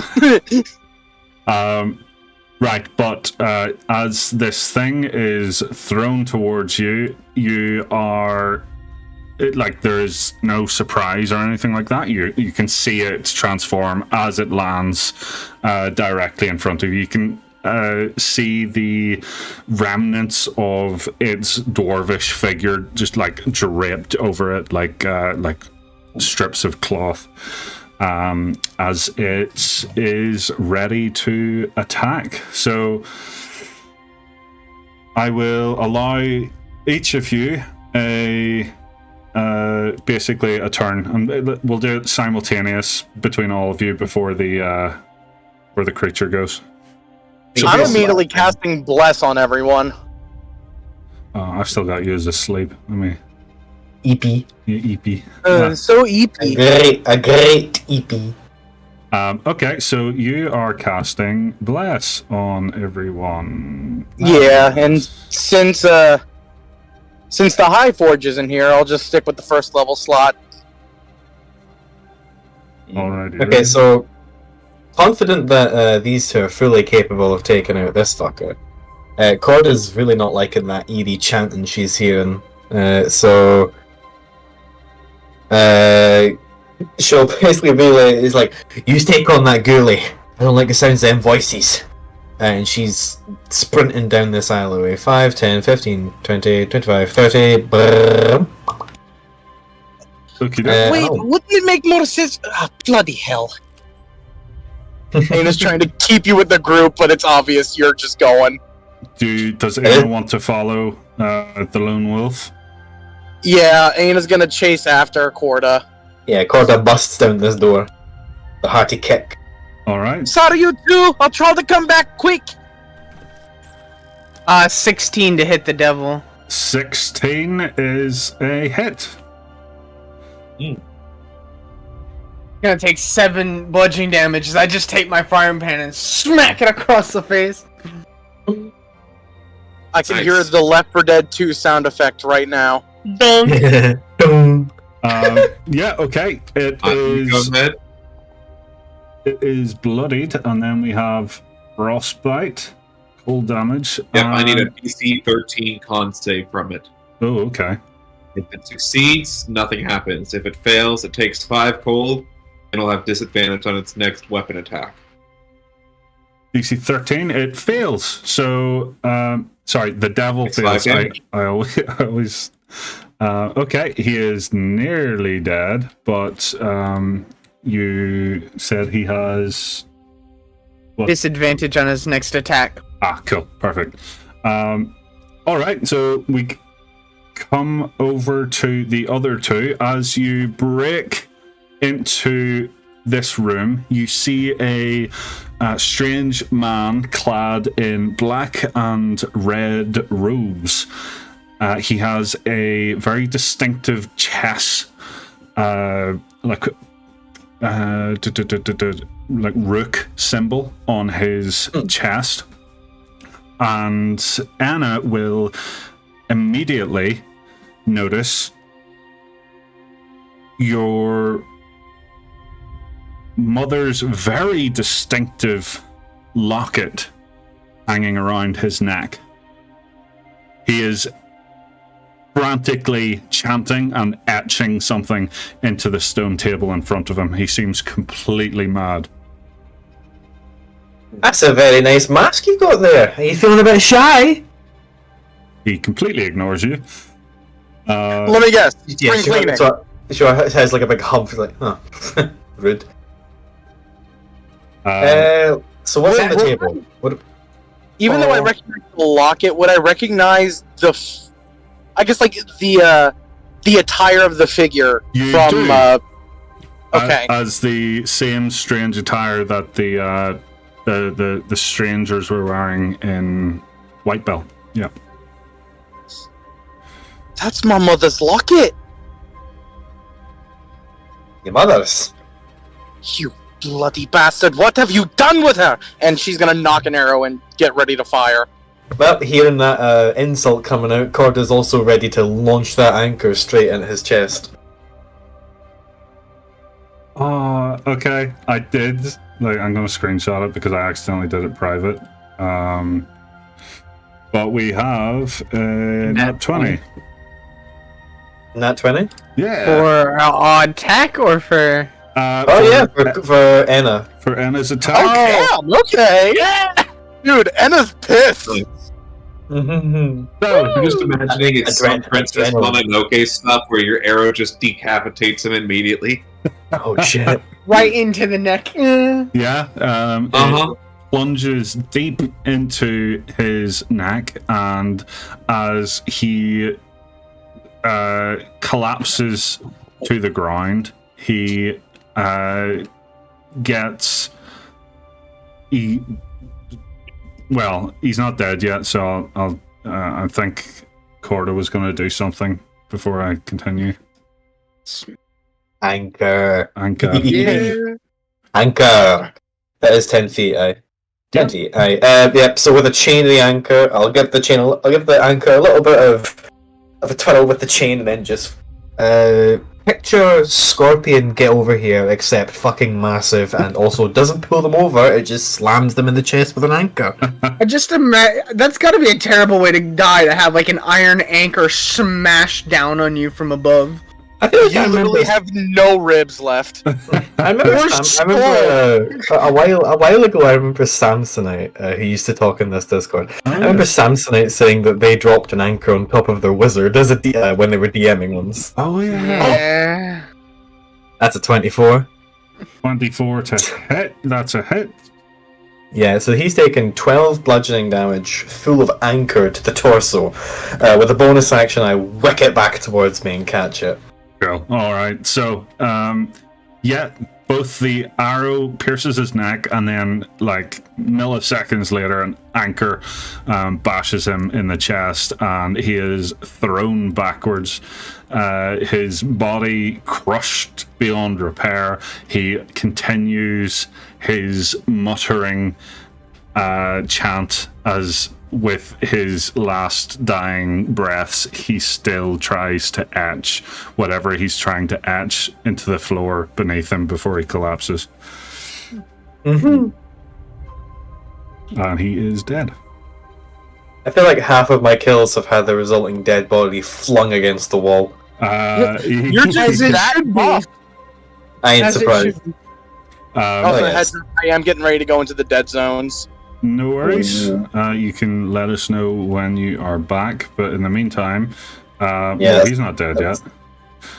So I will do his turn now. Yep. as the creature in front of you, Sigurd and Kasson, it growls at you before saying, "No, please! I've got a wife and family!" With a, big, toothy, yellow grin, as it says it.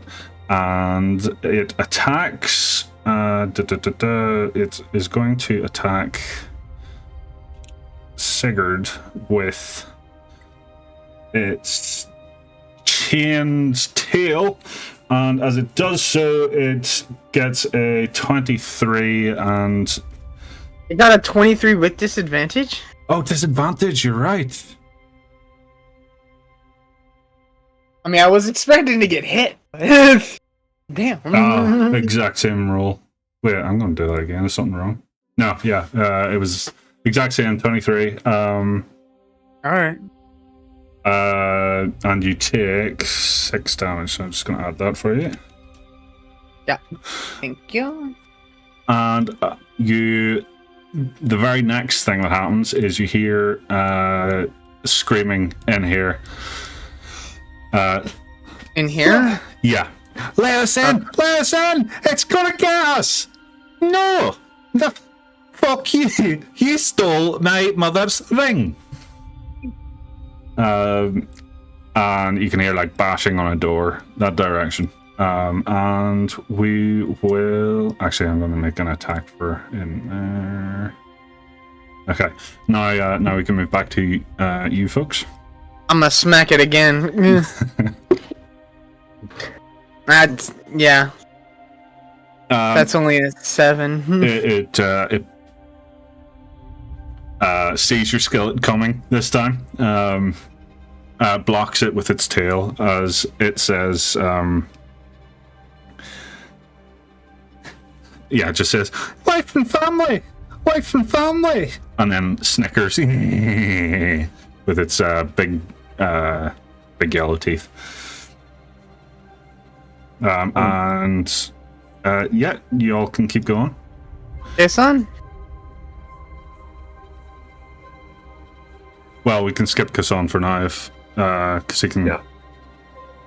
If Corda, do you want to do anything? She'd probably catch an earshot of the shouting that's happening over here, but this place, this cult thing, some fucking voodoo. She's gonna step in here and have a look around. Okie doke. As Very fucking voodoo. you do so, can I get a con save, please? A con save, okay. It's a 7. 7. Okay, so... Wait, bless. That's Roll one. that's an 8. Damn. Damn. Okay, so you feel a searing pain on the back of your neck as you enter the room. You notice, and I know this doesn't exactly resemble the symbol, but you notice what he had been carving into the ground looks very similar to the symbols on the back of your necks, but it is it has some extra stuff added to it as well. Hmm. Oh yes, and the con save. Yeah, that's because my fucked up. No, you're not gonna be fucked up. Don't you worry. You're not gonna die. Not Yeah. gonna die. You'll just be seriously injured. Yeah, you are. You're going back in the corpse pit, Corda. Not again. You're going to take two necrotic damage, which I'll just add for you. Thank you. Oh, fuck, what happened here? As the... Are you at the computer now? No, I'm right down the road from my house. But there's like a shit ton of police cars and an ambulance. Not in Kelron, there's not. I love that. I love that phrase. I would just imagine Enna would just go and grab the locket, I imagine. I don't know. Yeah. But Corda did make the first move, so do I notice any change in demeanor? Well, I'll let Corda describe how she reacts to the. It's not a lot of damage, but definitely like a substantial pain on the back of the neck. Alright, she steps in and she feels that like searing pain in the back of her neck, and definitely puts her hand up to the back of her neck and like shivers a little bit. Corda, you alright? Fucking God, it's that bloody mark. This bit on the floor is. It's kind of. It's fucking with me. Do I notice any change in the mark on her neck? I'm don't know if you'd be able to see gonna the mark say that you here. can't see it. Yeah, you won't be able to see it, but due to her hair. Corda's hair plus her hands covering Okay. it. Gotcha.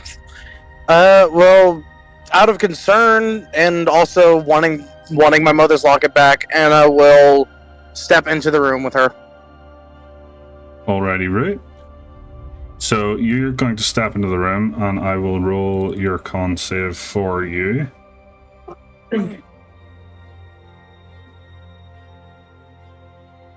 Con. Yeah. Okay. You feel the pain, but it's you manage to kind of push through it, and you don't take any damage. Bloody. Oh, alright, I see what you mean. Bloody hell is that? Fucking shite, innit? And you see Ooh. you see the what did I just do? You see the cultist on the ground, the locket around his neck, and the strange symbols he's been scratching into the floor. Oh, he's been scratching them. Damn. I was gonna say if he was drawing them in like a marker. Marker. What am I saying? Ink or blood. I was gonna use prestidigitation to clean it. Hmm. Because if it's complete, that means someone else could come along and finish it. But since it's scratched into the floor, not really much we can do. You can just scratch it out. You could Actually, wait, try- what am I saying? Yeah, no, there's a barbarian right next to me. Yeah, with an anchor. Wait, Corda, I think we should maybe take care of that sigil. Someone else might come along and finish whatever he was trying to bloody do. Yeah, it's probably a good idea. Corda smash, you know. Yeah. Alright, Okay. while that happens, I just got home. I will be back shortly. No problemo.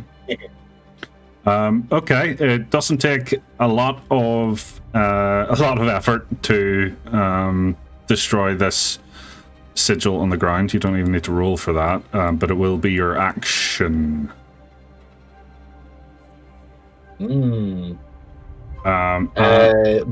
Big mash, smash.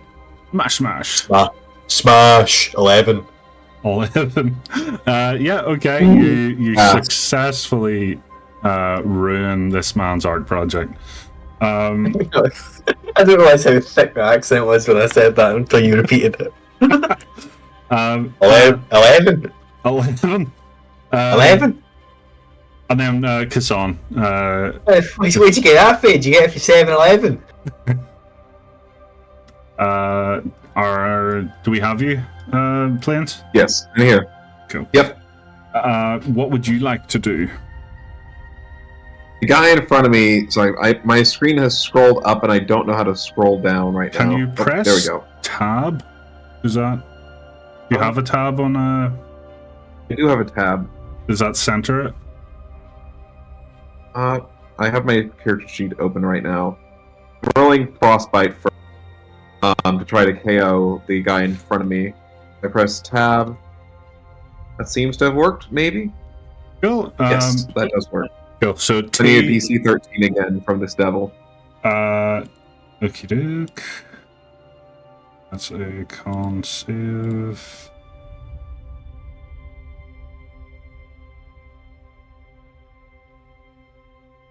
Normal. Okay. That is another fail. All right. It takes 4 cold damage. And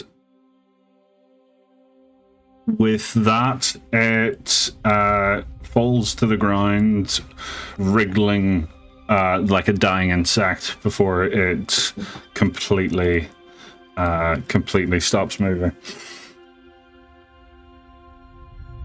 How are the others doing? You can kind of turn over and I'm like, the others are. Looks like they're doing just fine. You look at the alleyway, you just see Corda like smashing something. Yeah, Corda's definitely fine. And then I'm gonna kind of go around this corner and see. Oh. Kason, we got another one. Oh dear. you can see, you turn the corner just as you see this thing tear a door down. Wonderful. And you can hear the people inside screaming.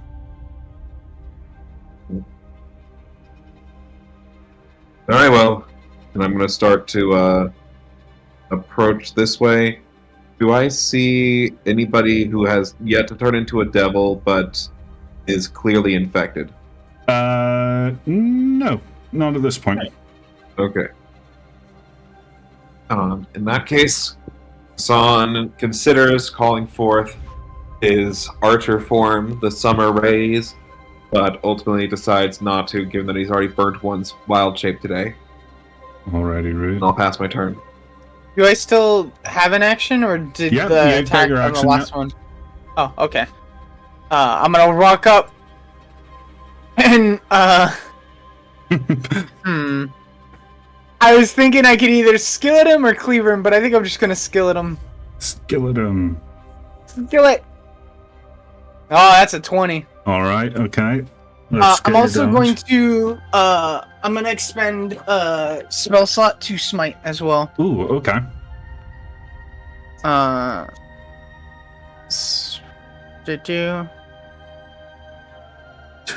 So it takes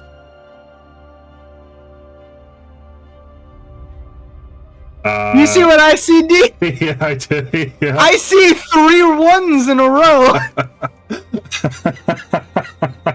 That's fucking awesome. Yeah, it is. So you see this frying pan definitely hits him, but the frying pan hasn't cooked yet. It's still kind of weak, but so he still takes 2 bludgeoning and 2 radiant. Cool. As you cast Divine Smite, do you want to describe what your frying pan actually does whenever it's... So when I smite, usually the frying pan kind of like starts to glow, and you kind of get it's more of a you can hear the sizzle. You can also kind of smell. The idea is that whoever's nearby smells their favorite food. That's nice. That's nice. Okay. With the kindly last gift to give them. Yeah. Yeah. Oh, this devil over here just smells like cooked dogs or something. Yeah.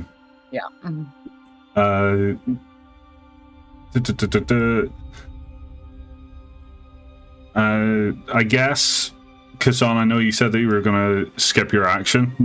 Do you want to use your action? I'm skipping my bonus action. Oh, you could. I used my action to cast that spell. Oh, I see. Yes, you did. Okay. All right. Now we can move back over to these 2.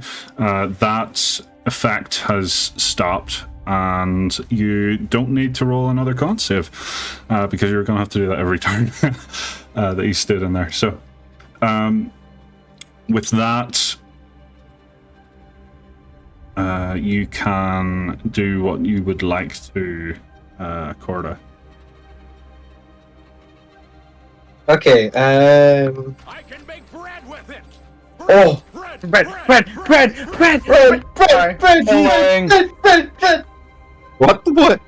was that? that was my join in sound because I have nitro. That's awesome. Okay, so we're done here. The floor is all smashed up, and this dude's all Nice. smashed up. Yeah. Before we leave, I'm grabbing that locket. Mm-hmm. Alrighty, ready? Grabbed that locket and so Corda watches her grab the locket and says, "You doing last minute looting, or that locket means something to you?" Don't you remember? I said that this was my mother's.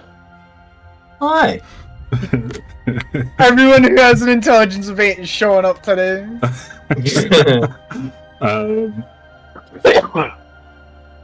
Okay. Bless you. Yeah. So, She looks at the locket. She looks at the dude that she's currently smashing into the ground. And is like, I guess she didn't like her that much. No, bloody hell. Corda, do you remember what I told you last night, after we got out of the prison? There's a couple of bits of static in Corda's mind. She remembers drinking, that's for sure. Fair enough. Thinks back to the mines with that minecart. yeah, you're just not getting it at all. Do you remember what I said last night? This is like, oh, the Azza, yeah. Alright. But well, my mother and dad, both of them went missing, and then all hell broke loose, and these cloaked figures, they were mucking about Whitebell when everything broke out. The fact that this bastard has my mother's locket makes me a little fearful. There you go, bastard's deed now. Pats her on the back. One step closer. Come on, let's go help out the other lot. Alright, yeah, let's head back. Right, I'm gonna dash to increase my movement speed, so I've got 5, 10, 15... Oh, wait, hold on. 5, 10, 15, 20, 25, 30, 35, 40... 45, 50! I'll stay here. Alrighty. Anna's gonna follow after, and yeah, she's sprinting in and then slots herself and is like, right, what did I miss? yeah, so Anna's just gonna rush after. Oh, everyone's just right here, okay. Yep. Alright, so... Didn't get really far with, this guy and the 3 nat 1s. What the heck did I miss? So I went to smack him and I got a 20, but then I rolled the damage and I also smited and I rolled 3 nat 1s, so I only did 4 damage. Sigurd's a paladin! Yeah. That's amazing! I'm Oath of the Feast. I didn't know that was a thing, that's incredible! It's not, but we made it one. Alright then, fair enough. So, the That's actually what his name is. creature moved into the building and went to attack the others, but that does provide opportunity attack to Sigurd. Let's try this again. This time I'm going Cleaver. That's gonna be a 25 to hit. That is a hit. And he is gonna take 7 slashing damage as he tries to get away from me.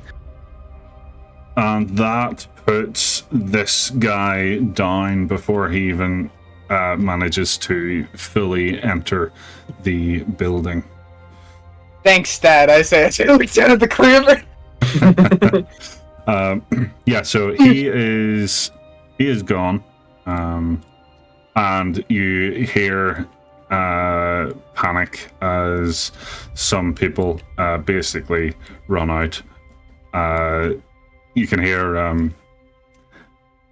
basically they're going, "Oh, we're saved! We're saved!" They run out. They see this ragtag Giant group walrus. It's a menagerie. and We're fucked. yeah, immediately turn back.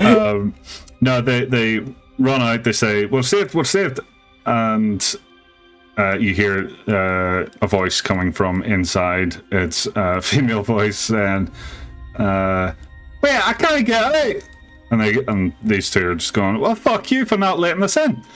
And they thank you. Thank you very much for saving us. But can we please go?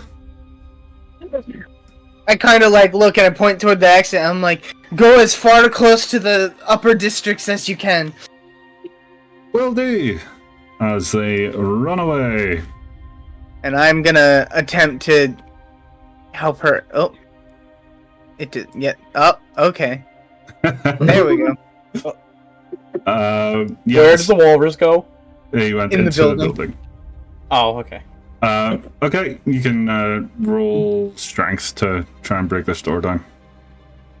With my walrus blubber, I'm just like, I'm like, okay, here we go, second round, and I just like try and I yell first, back away from the door as I slam into it with a 14. Yeah, you blast the door down. Inside there is a terrified, slightly older dwarven woman who runs out, thanks you, gives you a really big hug, and Love hugs. She is Aww. She gives you a really big hug, gives you a kiss on the cheek, thanks you for saving her, and runs out, sees the group, and considers I tell going her back the in. exact same thing. Like I yell at the door the exact same thing I told the other guys, which is to head to as close to the upper district as you can get. Alrighty, Rue. And that is the last of the screaming that you can hear from this area. Good. We still need to kill the monster creating these monsters. I concur. Do you think Then you have maybe to we tell should me check? twice. You think maybe we should check these other doorways? There might still be more survivors down here. I Yeah. feel like we would cure them. Well, if anything, The longer we who wait, knows? They might be the more infected. monsters it creates.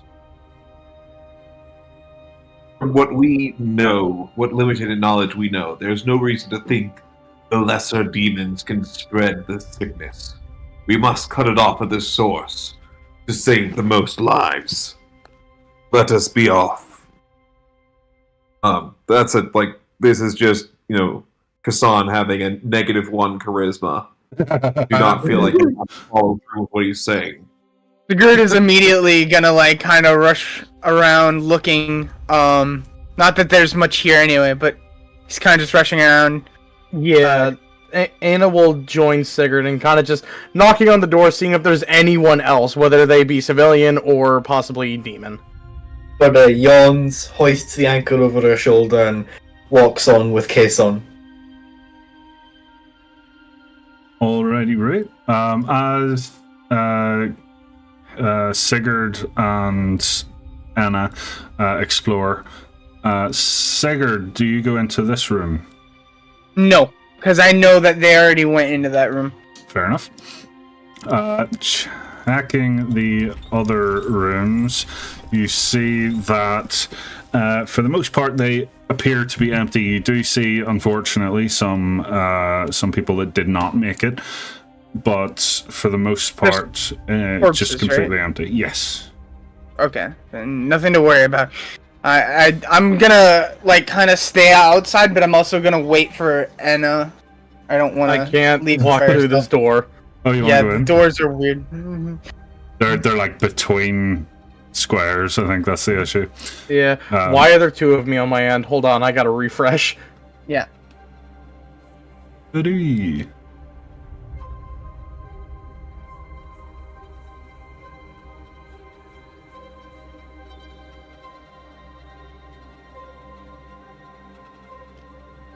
Alright. Yeah. Yeah, so with that, you can head towards the bridge. Let us move. Ooh, toasty. Very toasty. So as you arrive at the bridge, you can see that it is crumbling. It likely wouldn't be able to hold a lot of weight. It should be a fairly easy jump for pretty much everybody. Yeah, I'm gonna jump it. I'm gonna do a... Yeah, I'm gonna see if I can just do a leap over the bridge, a la Baldur's Gate 3. Are you gonna run first? If you get a 10-foot starting jump, then generally your jump distance should be automatic. Yeah, okay, run. Not like, you know. Yeah. Run, yeah. Yeah. Do I need to roll for running jump, or can I just jump? No, you will make that with a run. I'll make jump. it? Yeah. Okay. Oh! Whee! There we go. On is also going to jump across the bridge. Okie doke. Sigurd looking down, seeing the lava, which I figure he wouldn't see too much of out in the wild. He gets kind of nervous, but it's just like, Father, protect me. And then he kind of gets ready, and he's gonna make a running jump to get across. Okie doke. Last but not least, we've got Anna. Yep, the same thing. You're gonna run the jump. Is that 10 feet? Yeah, okay. Yeah, so... Sigurd's gonna have his hand out as he sees Enna, like, kind of hesitate like he did. Just in case. This is what I get for just working in taverns! Yeah! Alright, okay. As you make your way across the bridge, you see the lava writhing as lava does, but there is something strange about it. Could I get a perception check? Yes, you may. Perception. Is that not 20? Yes, that is! I got an unnatural 20. I got an unnatural 20 as well. We got a lot of 20s. Perception is the one thing we're all good at. Yeah. Probably because everybody knows how important it is. Everybody is able to see. Oh, what the hell? Hello, ugly. Everybody's able to see these creatures basically camouflaging into the lava.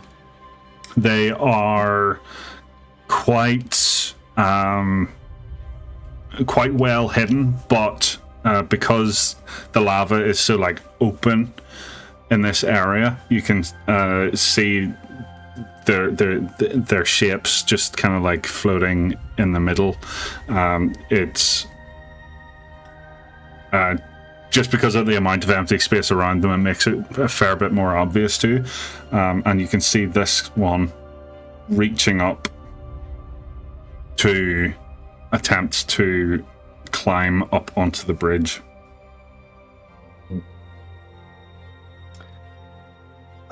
We all see the giant creatures made of nothing but pure magma, right?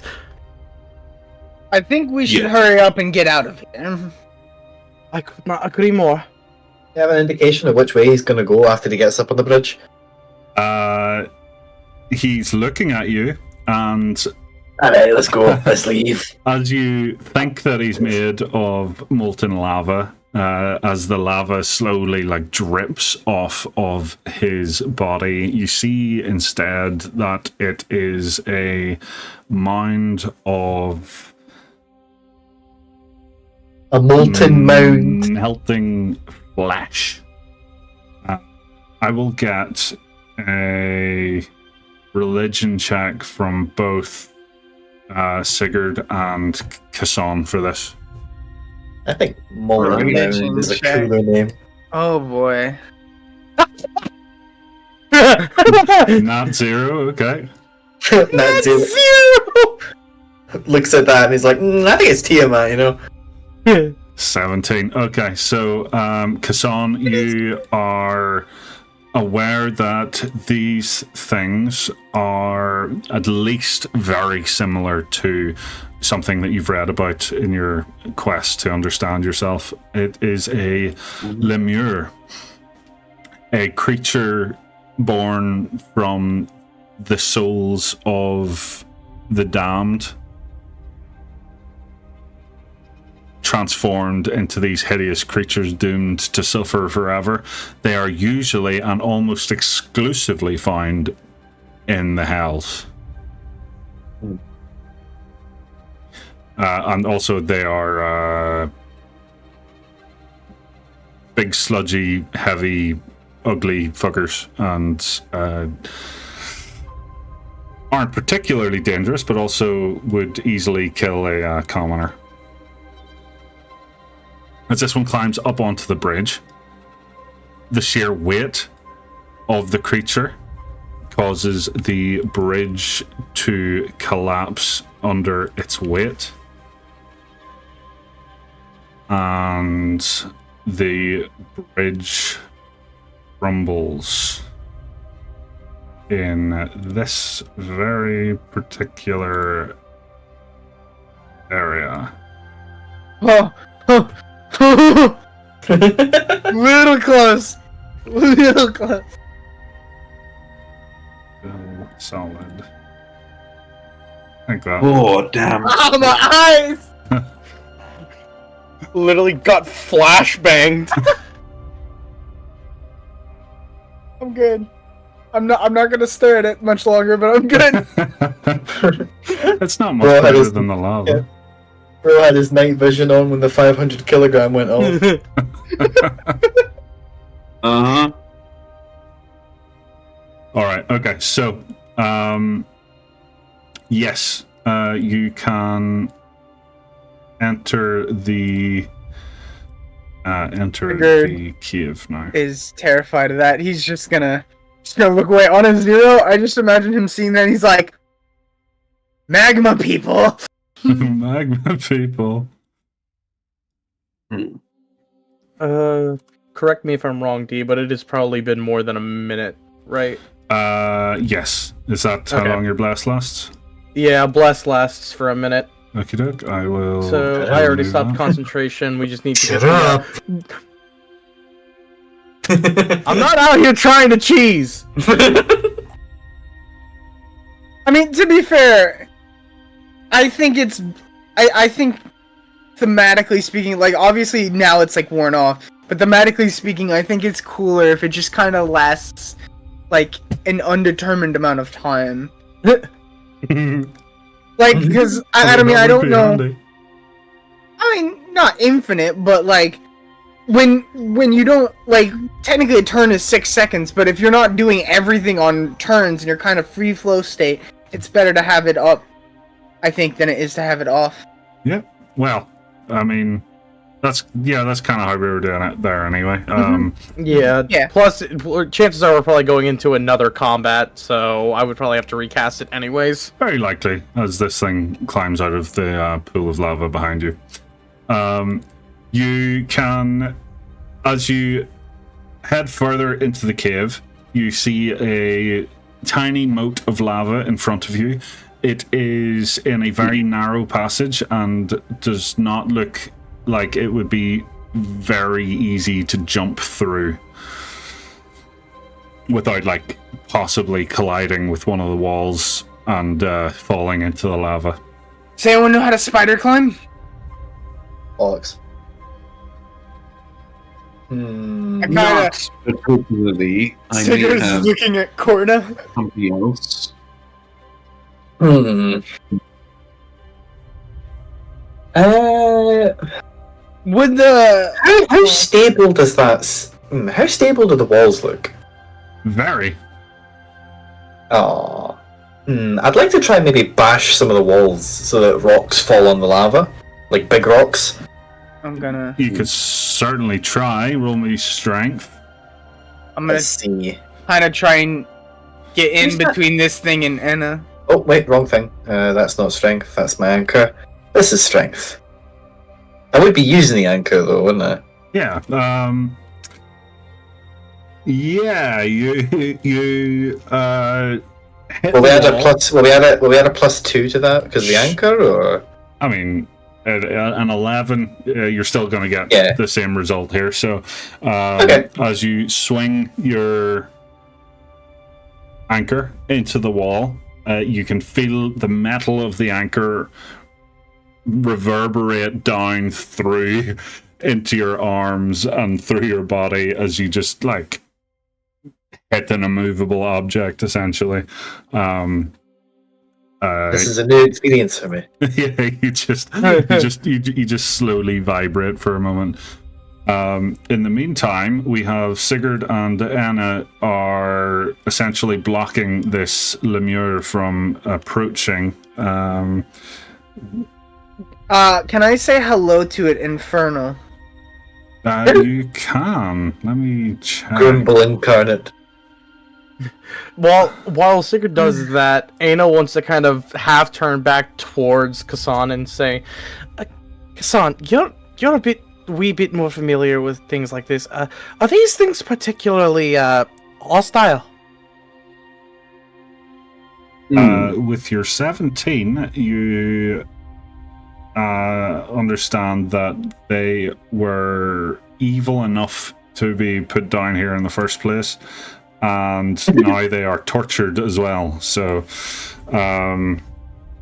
they can be very hostile. Yeah. Not necessarily, but yes. Right, I'll take the There's latter always a answer. chance you run into a unique specimen. But in general, yes. So this thing is like basically very, very slowly approaching you during all of this. You wanna? Are you As gonna? you say hi or hello in Infernal? It clearly, in its like melted expression, shows some sort of understanding, but only responds in a pained kind of gurgle as it continues to move towards you in a slow but aggressive manner. Huh. I'm gonna ask a stupid question. Do these things need to eat? I think they are bound to torment for eternity, so I don't think so. Okay. It does take a swipe at Enna, and I impose disadvantage with protection. Oh, okay. Let's make another roll then. Oh, that is the wrong stat block. I was gonna say, as this thing was walking up, I was gonna ready the dodge action, but you beat me to it, Wisp. Yeah, that is a nat 1 with disadvantage as it swings its very heavy, slimy fist towards Enna. It kind of the weight behind that fist makes it kind of like do a near 360 before it like Good old cartoon style. before it lands back down on that fist, almost like superhero pose, but a lot grosser. Superhero landing. Yeah, and then it gets up for basically. It's clear that it's going to try to attack again. In the meantime, what are you two thinking about this this lava situation? I'm racking all 8 of my brain cells here. Sean is going to go ahead and teleport across with Misty Step. Show off. Yeah, that's what I was expecting. Bird's And really then- near me. And then go ahead and cast off a frostbite at the lemur. I hope you don't mind the cold. He says that as if it was some sort of, really deep, cool thing. It's very clearly not. I love That them. has the exact same energy as what's his name from Genshin Impact. Just don't get frostbite. Oh my gosh. I have not played that game in years, so I forget his name. As you're... actually, I'll roll, actually. The saving throw... yeah, it makes contact, but you see that it doesn't do as much damage as you were expecting, and you are aware that it has a resistance to cold. Okay. And then your one-liner kind of like falls flat. I don't think they do mind the cold. Please try to find something quick over there. Did that just like melt as soon as it went on him? Yeah. Yeah, Like an ice cube. He just Kassan teleports over there and starts throwing ice cubes. Alright. I'm gonna go ahead and take a swing at this thing, I guess. Alrighty, right. Could I attempt to give the help action? Yes, you can. Okay. So that's just going to be advantage on your attack there. Wisp. Damn. And you needed it. It is a hit, because this Oh, thing wow! is terrible. Okay. And has a CR of 0. I know I probably shouldn't, but I am going to anyway, just for sake of, like, this thing would probably scare Sigurd half to death. I'm gonna smite this as well, and hope that it does slightly better. Alright, okay. So... it is a fiend. So, it takes 11 damage, 5 bludgeoning, and 6 radiant. Okay. As the frying pan just collides, instead of downward or sideways, I'm actually going up, like, for the chin. Okay, right. Whereas normally this move might, like, knock somebody back. Instead, it just kind of, like, sloughs off the creature's head. As it collapses into a pile of goo, at which point you see it essentially swirl away, like almost like something flushing down a toilet. It just swirls and gets smaller and smaller before disappearing. Back there, and I'm gonna kind of walk. No problem.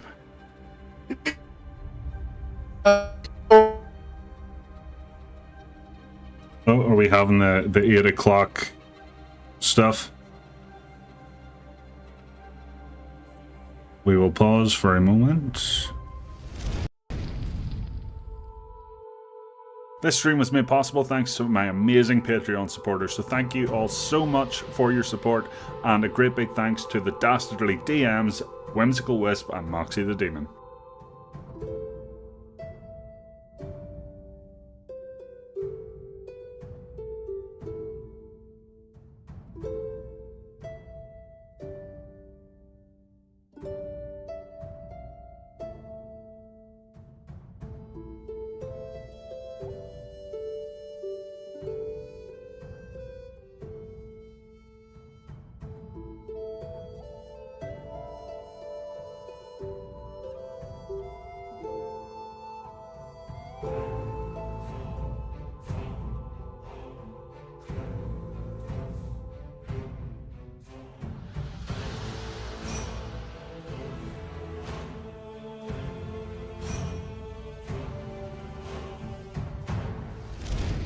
Right. Okay, so now that we're all back, what would you like to do? Anna's gonna kind of stand guard and just make sure none of those other things show up and surprise us.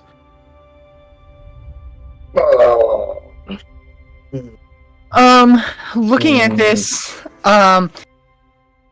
is the lava, like, decently beneath where the rock is? Or, Yeah. like, how far down is the lava? Let's say it's 5, 10 foot down. It's if you fall, you're gonna have to climb 10 foot up out of the lava. So it's not Like ideal. they make a new character if you fall. Well, no. So the reason I asked this is because if I were to stick something wood or rope across, I don't want the fire to bubble up and burn it. That's exactly what my concern was with a rope.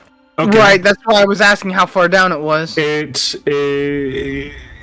definitely a risk of it, but it doesn't appear to be close enough to like make contact. But the heat alone might be dangerous. But you've got an intelligence of 8, so do we want? You're right. I look at Corda. I'm like, Corda, how good are you at throwing javelins? Last time I did that, something blew up. So maybe. Okay. Pretty good then. And in the background is just, wait, bloody what?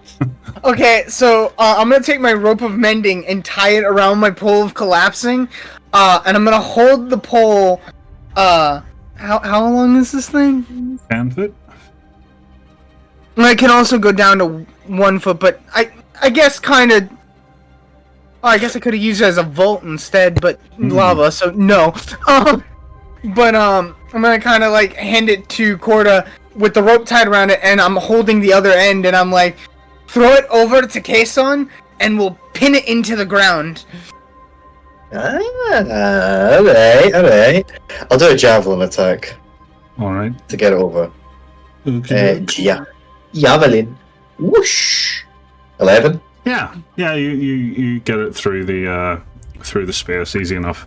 I call out, Kason, can you nail the rope into the ground? Or, like, hold it? Yep. Awesome. I can attempt it, yes. And Kashan is going to go ahead and try to, basically bash it into the ground and tie it up so that it is stable. Alrighty, Rue. We will. I'm assuming you don't have tools for that type of thing with you. So I hold on. would think I don't, but I probably know how to tie knots. So that should help at least a little. But If you could tie it around a rock somewhere. I've got my quarterstaff I could use to go and bash it into the ground. You could. Actually, no, you have it on a pole over there. So I'm just curious. You've used the pole of collapsing, which can shrink and grow and doesn't require attunement. If it doesn't require attunement, you can shrink it down to size and then grow it back in between the gap, so it gets stuck. Although, you'd have to put it right on the edge so it would still be all the way across, I suppose. Better than nothing. It's better than trying to make that jump. I will let Kason decide his exact approach here. But I was thinking back to when he turned back into an ant, and then thinking, this guy, how's he gonna hit this any? Hey, listen, I think his ant form is really cool, man. He's an ant. Yeah, you think his true form Sorry is about an that. You're good. As far as Corda's concerned, Kason is like 800 ants in a costume or some shit. 800. It's really not that many. What, is he only 400? No, I mean, I'm actually 800 would be only like a foot tall or something. 237 ants in a costume. I don't trust this motherfucker. I trust him. Right, so assuming we use that collapsing feature, what's the plan now for you two at this other side? Are you 3 rather? I mean, you said the walls are close enough where jumping would involve probably running into them. Yeah. We could put our hands out and use the wall as support as we tightrope across it. Spider climb. I just wanted the rope down to walk on personally, but Oh, you have a spider climb? No. Oh, I didn't mean the actual spell. I meant the technique. Oh, I see. Okay. From what is it called? Anything. Anything. Yeah. Right. Okay. So As what Wisp says, stepping on them, but then using the walls to support ourselves as we walk across. alrighty. Can I right. get a better image? You Yeah. can roll me acrobatics with advantage each. Ooh, that's something Ian good at.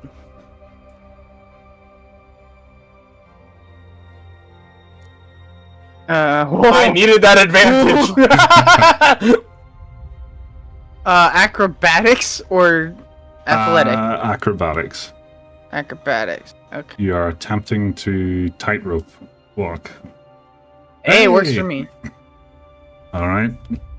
Last but not least. As Sigurd gets across, Sigurd also has his hand like out just to make sure like anyone who's going after him, if they do fall, hopefully he can like somewhat help to catch them. But I think did Enna already get across? I rolled, but I was gonna wait until Corda went since I was at the very back of the pack. On you go. On you go. On you go. But I You don't go, Corda's chucking you across. That's a 9. advantage. Advantage. You have advantage. Advantage. That's not a 9. It's a 14. A 14. Okay. You get across quite wobbly, and Sigurd grabs your hand and helps you the rest of the way. Yes! But you do not fall into the lava, so that's a... I'm gonna make sure to pick up the stick and like wrap the rope around it and put it back in my bag. Cool, you've So we just have it. combined the two magic items. Why not? It's now a glorified fishing pole. I mean, you're not wrong.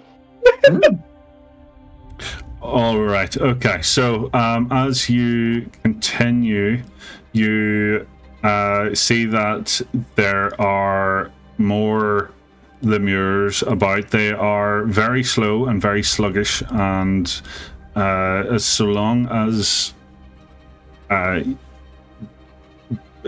you stay away from them, they don't appear to be They're particularly hostile, interested. but they're not looking for you. Yeah, they're not like gonna track you down or anything like that. From what you've experienced, like you have to get pretty close to them and then stand there and wait. Wait, fucking just walk past them. Bye. See ya. Yeah, Fuck off. just kind of hug the wall. There's just the general kind of awful gurgling noise that kind of gives them away as you approach. Just gonna Branching slowly path. peek my head around this way. And it's a dead end, okay. Okay, I was about to say, I'm gonna follow. Enna. Okay, so we have Corda has went one direction by herself. So Corda, while you are down there, you can see a great big light coming from this direction. Can you roll me survival? Okay, survival. There you go. That's 17. 17. You're aware that taking like 4 rights in a row is going to bring you back down to the river of lava. They believe they call that 360 degrees. Something like that, yeah. I'm Something not like good at that, yeah. math. I never was a math, but Oh, did either of you If have I to see where was- Corda went? Yeah, I think she went down this way. oh, I found something. All right. So as Corda arrives, What happened? What happened to planes? What happened to Kason? My computer died, so I couldn't control my character, but now it's at 20%, so Oh, plugged it back in. cool. Right. Yes. Corda, as you arrive down here, you find the remnants of some sort of camp. It seems very, very old. You can roll me perception.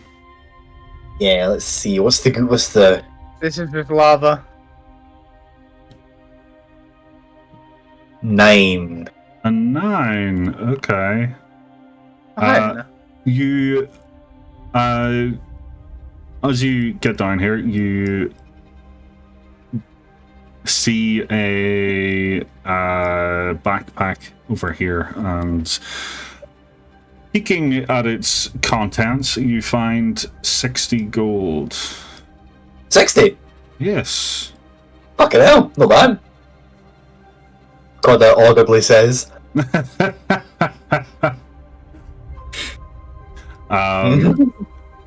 Down this direction, Kasson, you eventually see the river of lava, and are aware that it's essentially a dead end.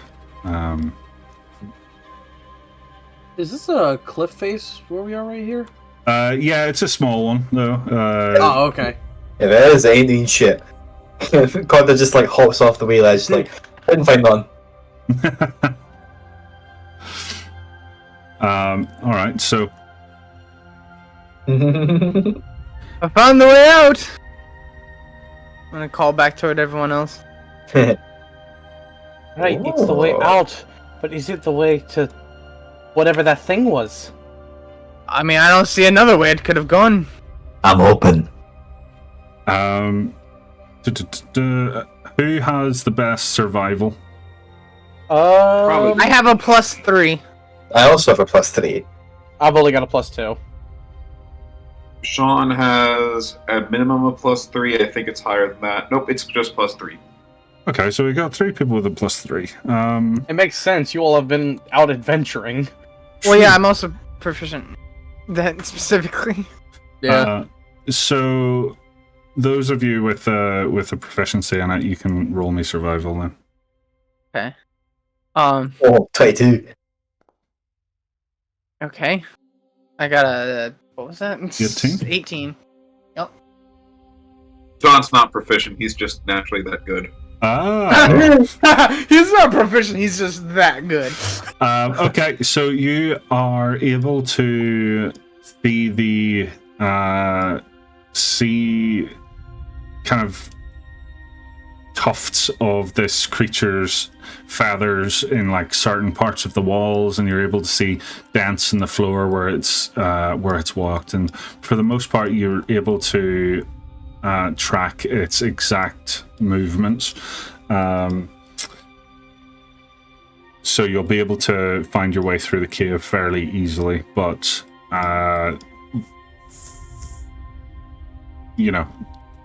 then you can't explore. So it's up to you if you want to follow straight through or continue to explore and see what else is in the cave.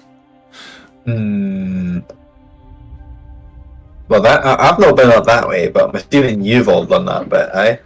Nobody's been up there yet. Nobody went up that bit? What bit? Fucking, Oh, I'm going that bit. down there? Yeah, no, that's a dead end there. That's a dead end. This is a Nah, dead end. that's a dead end. Goodness me, she's a headstrong one, isn't she? Definitely headstrong. Oh no. I got a strong head. I mean, it must be strong if she's able to unlock so many doors.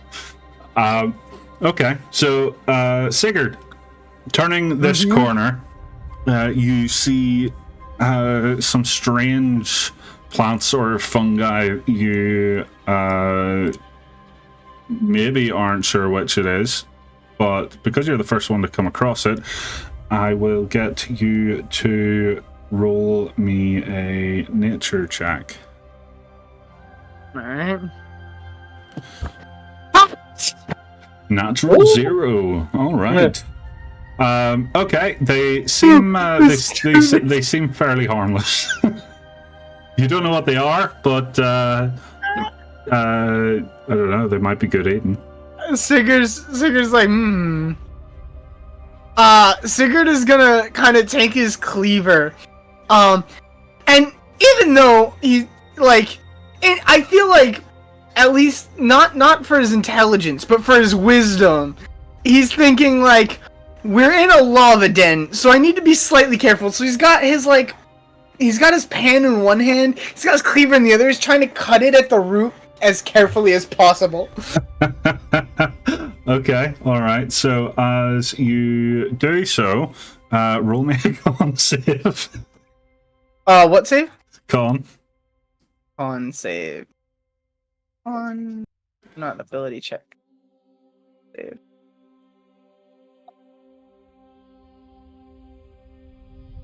This is why I like the other sheet better.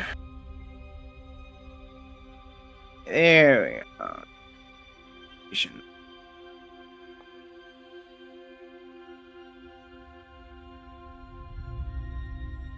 What was that? We got. That's a 4. You got a 4. Okay. Yeah. So, 3 1s for damage, 2 zeros, and a 2 for a con save. What do I got? you are blinded. Is it like a dust? Yes, some spores come out, but it's kind of like pepper spray, as it just instantly starts to burn your skin and eyes. It's not causing you damage.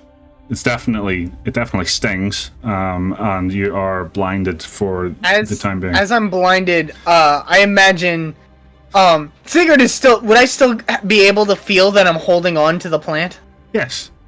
Okay, I'm gonna try and put that in my bag, and hugging the wall, I'm just gonna kind of like back up. Okay. As you turn to face Corda sees your face is like leaking from all of your face holes. The face is leaking from the face hole. The face is leaking from the face holes, and Be careful of the spores; they hurt the eyes. your eyes are puffy and swollen. There are that reaction chord is like punch. You can see the Corda can see very clearly that you do have this powder like all over your face, though. It's not like it disappeared. It's layered onto your face. Yeah. I'm assuming. Yeah. I don't know. I'm kind of just gonna sit here and try and use some water to get it out of my eyes. Yeah, sure. You've got a water skin filled with wine. But do you have normal water? I like that it just says I have a wine skin.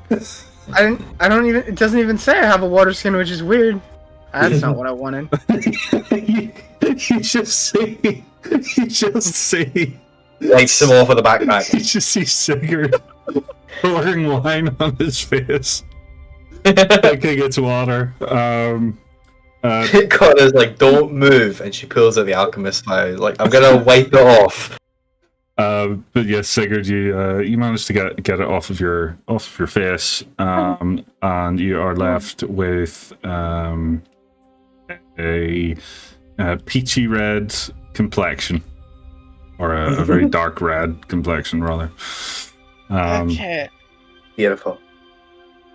Fuck the mushrooms. Note taken. Yeah, very careful of those. And you can see that the tracks lead down this way. Oh, bollocks. Of course. That's fine. I'm gonna wait for our other party members to catch up. So if you're gonna move past them, yeah, I was gonna say, can I like start kicking them? cut it? Well, that one that Corda's how foot is on, dare. I'm assuming isn't there. How dare you read my mind, see? No, that was my initial thought. I'd like to uproot it. You know. Okay. All Well, right. that one's gone. But I mean, this one's fucked. But I want to try and like uproot this one. Okay, you can do that. Can I get a con save, please? that's what I essentially did. Is I essentially tried to cut it at the root. You cut it at the root? Oh, I thought you cut it like an idiot. Okay. No. I had my pan ready. I didn't 4. know what it was. Okay, with a 14, you basically managed to like I think I just uproot it and like throw it away. It's quite fast enough. Yeah. You avoid getting it in your eyes anyway. I'm sure you probably start having a coughing fit with the amount that's like in the air, but for the most part, you're all right. Now with 2 of those removed, it's fairly easy to just not interact with the rest of them. Don't mind if I do, or don't. You just start kicking them for no reason. Don't mind if I don't. Mushrooms. Gonna stick close. Fucking Dark Souls flashbacks. Oh no. Up we go, upsy daisy. All right, so you arrive over here, and you can see that there is another lemur. This one is kind of in your way, and you can see that this is the direction that the creature came. Hunt. Right, there's nothing. So, doesn't seem to be anything obvious down here, is that right? No, it continues going, but it's not the direction the creature went. In there, you see what appears to be a collapsed tunnel. Yeah. Is it like a really thick, heavy collapse? Do the rocks look like they've been there a while? You don't want to they've deal with that. definitely been there for a while, but it's definitely looser rock than the cave walls that you tried to destroy earlier. Okay. Lemur. It's me. Everyone's just going their own which way. To be fair, I'm blinded, so Sigurd is just kind of. You wiped it off. You're not blinded. Sigurd's walking. I feel like it still hurt. Like it'd still be there. Yeah, it hurts, but you're not blind. Sigurd Like walks not blind. Alright, what do we do? What happened? You walk up to that lemur and you're like, okay, so how do we get rid of that lemur? I mean, Corda, if you want to hit it, that's the best way to do it. Maybe actually. Yeah. Alright, big ol' never failed me. Anchor, smash. Badonk. Previous roll, discard the previous roll. I'm doing a fucking anchor smash against this guy. Alrighty, right? Attacker! Whatcha? Not one! Not one. Yippee! Yippee! The creature is gonna swing its fist back. Yippee! Let's see, features fist. Not one as well. Ooh, So you're both just slapping the air in front of each other. What just happened? What just happened? We just did like a slap fight, basically. Ah, okay. Yeah, okay. I'm just gonna hit him again. Yeah, you can. Fuck it. You know what? I'm gonna reckless attack this one. I forget reckless attack is a thing. Whatcha? I mean, to be fair, I forgot Smite was a thing session 1. Yeah, that's a hit. Okay, that's a lot less excusable. Smite is like the paladin thing. I've never played a paladin. Silly boy, silly. Very. I'm very good at that. That's a 9 damage. And with a 9 damage, you see this thing just whirlpool away as it like gurgles out a little scream. You're able to kind of like walk around this fairly easily. There we are. And it continues this way. Yeah, this is like a pretty linear pathway from here on out. Oh, never mind. Hope so. Whoa. Whoa. Never mind. Yeah, if you roll me perception. Me? Yeah. Okay. Perception. Perception, right. Underneath the rocks that you find yourself beside, you notice a a hand poking out. It is clearly somebody, like it's very old, skeletalized, and someone has clearly been crushed by falling rocks at some point or other, but they, in their last remaining hand, are holding a potion. As you pick it up, you find it to be a potion of healing. Yeah, there we are. Cheers, mate.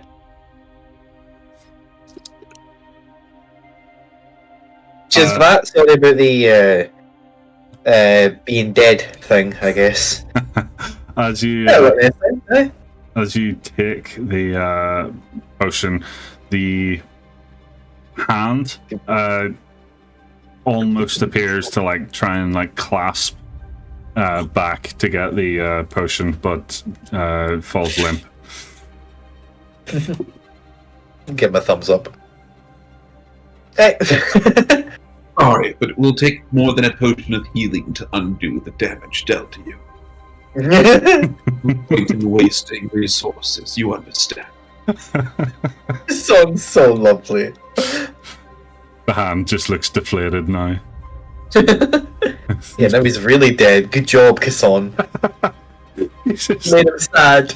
Kasson's over here with his I didn't want him to think we were jerks, just stealing his stuff. And Mike is just going full on like defensive.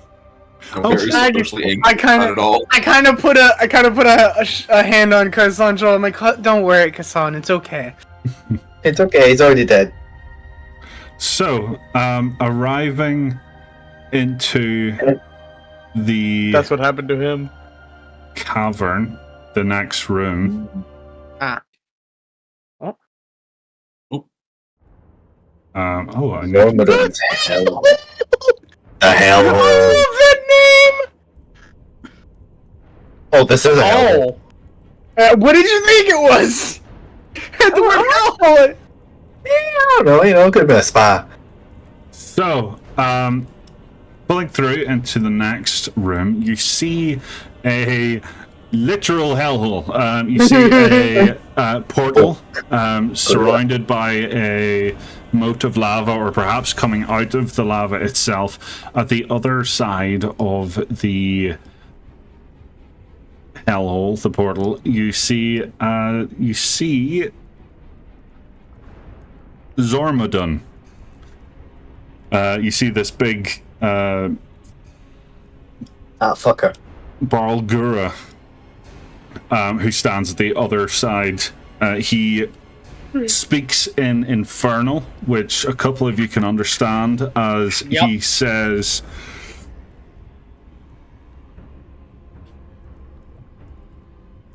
"No one may disturb Zormodon and his hellhole."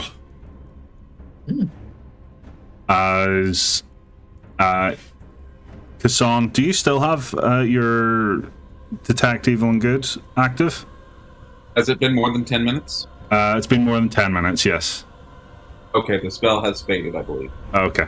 Okay, it might be 1 hour. If it's an hour, then you still have it. We can check. Oh, 10 minutes. 10 minutes. Okay, so from a fairly educated guess, you can imagine that this is probably where all of that desecrated fog was coming from. And you see the Barlgura, basically, as you enter the room, he's like waving his hands around as though he commands this portal itself, like he's like he's stirring a cauldron with his hands, essentially. And he summons from the portal. Oh. Oh. Oh.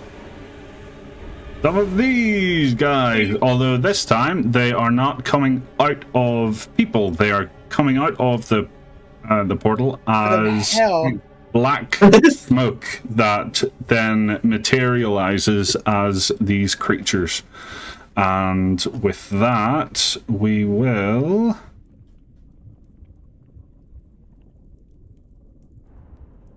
enter combat. Oh, what is this? Up top, that's cool! I'm glad you guys are seeing this. What? So click on your portraits and you can roll initiative for yourselves. That is so cool! Okay, it's not. Sigurd is having a bad day.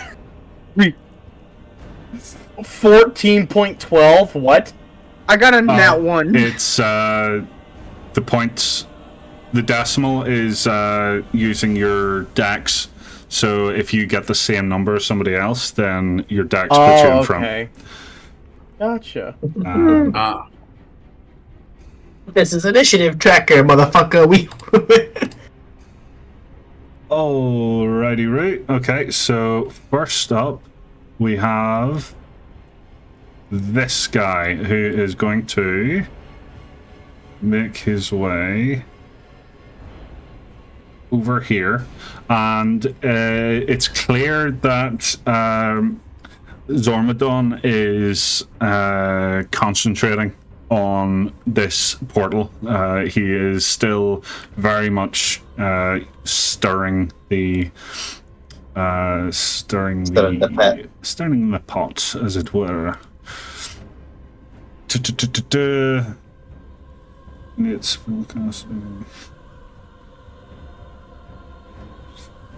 Firebolt. Na. Woo woo!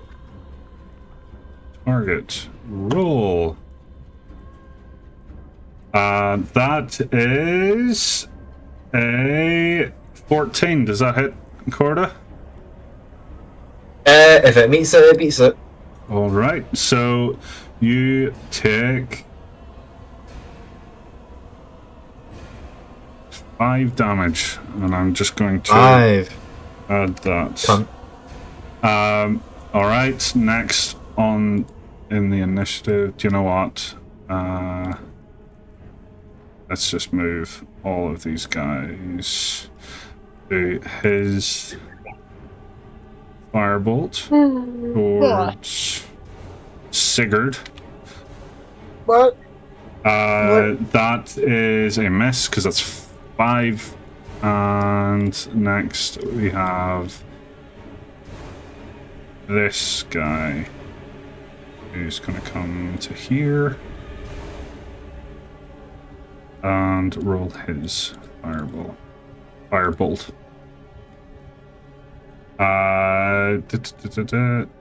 Oh, I targeted the wrong one, but that was a 14. Does that hit? Does that hit Kassan? Not anymore. Not anymore. I got that armor. Yeah. Alrighty, Rick. It is Kassan's turn. Sean is going to go ahead and walk up. Very calmly walk up. He sees. Intimidate them back into the hellhole. Fuck He off. sees that the big guy is 40 feet before him, so he's going to go ahead and pull out his astrolabe in one hand, his spell focus. Okay. And he is going to go ahead and cast. Oh, sorry, I clicked on the wrong button. No worries.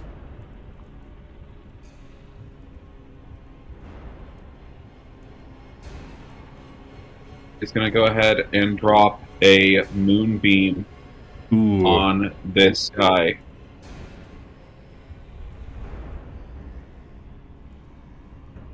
And it is dead center on him.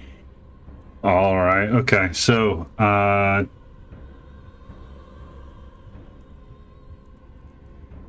so does he need to make a con save like right away then?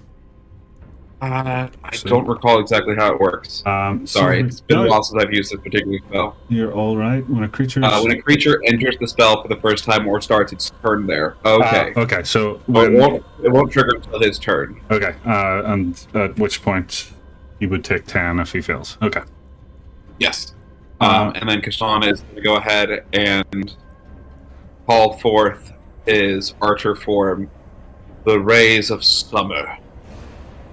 And just prepare to wail on this guy with Radiant Blasts. Again, wrong button. Pull the lever, Crunk. Fuck him up.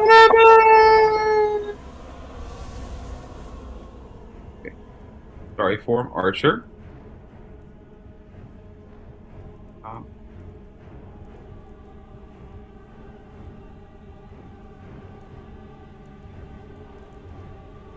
Okay, so I think that just popped up. Yeah, Starry Form Archer is there. And then... Alright, attack roll.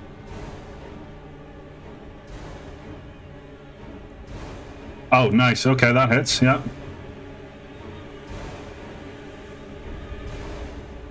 And that is 9 damage to the Balgora.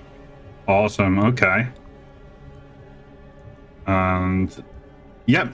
You hit him with, and it's essentially like a moonbeam type arrow, or an arrow made of starlight as it flies towards him, hits him, and I'm going to get him to roll a concentration, which he fails. You see the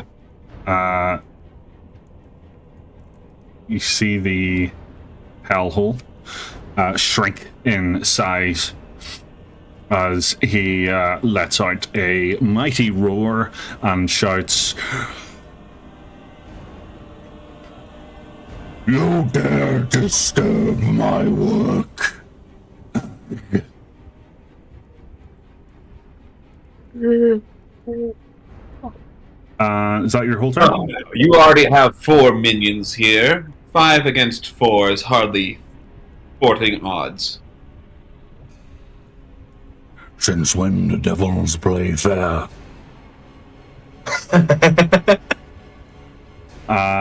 Okay. I mean, he got a point. Hey, Lion.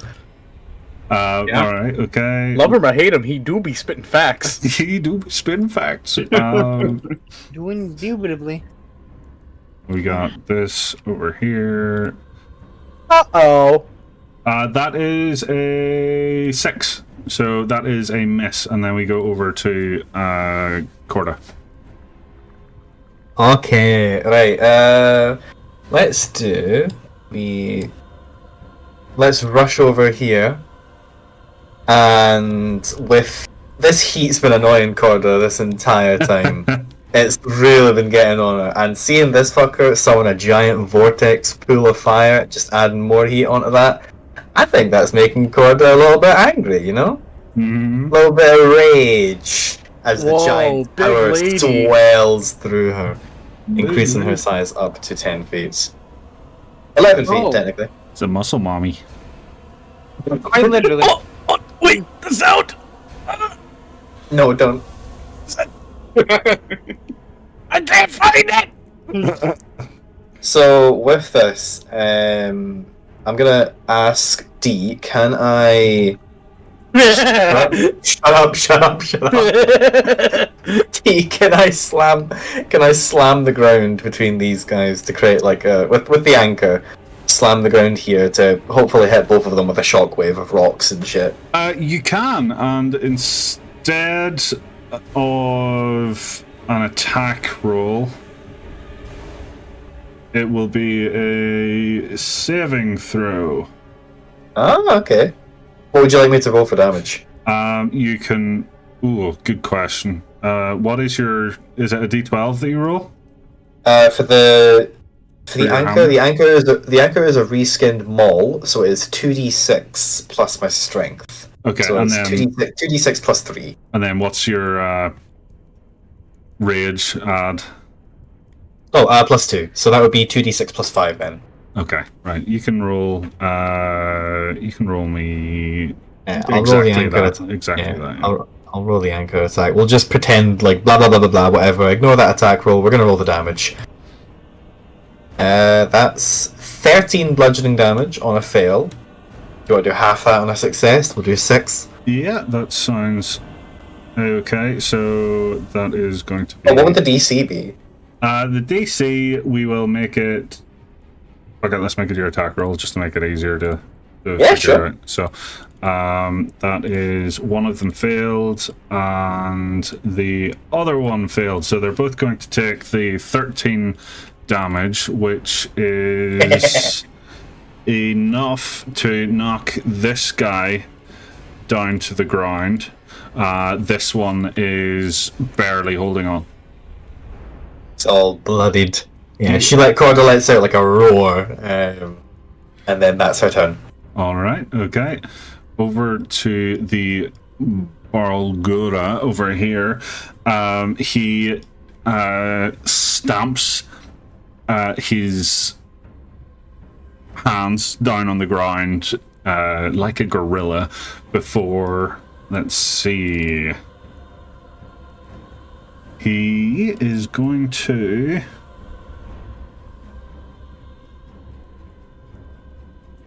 do that first.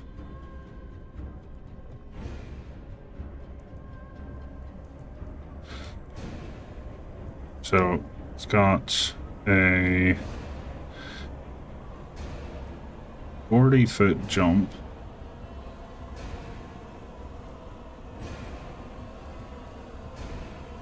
So he jumps over, and just to make it, there we go. So he slams his hands down and leaps across the hellhole, landing with a great big thud beside both you and Kasson before he is going to. He's got.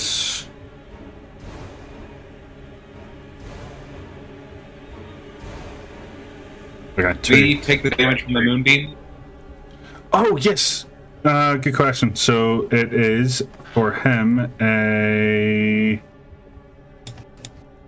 Scroll back up. On save. So discard. On save. Saving throw. Normal.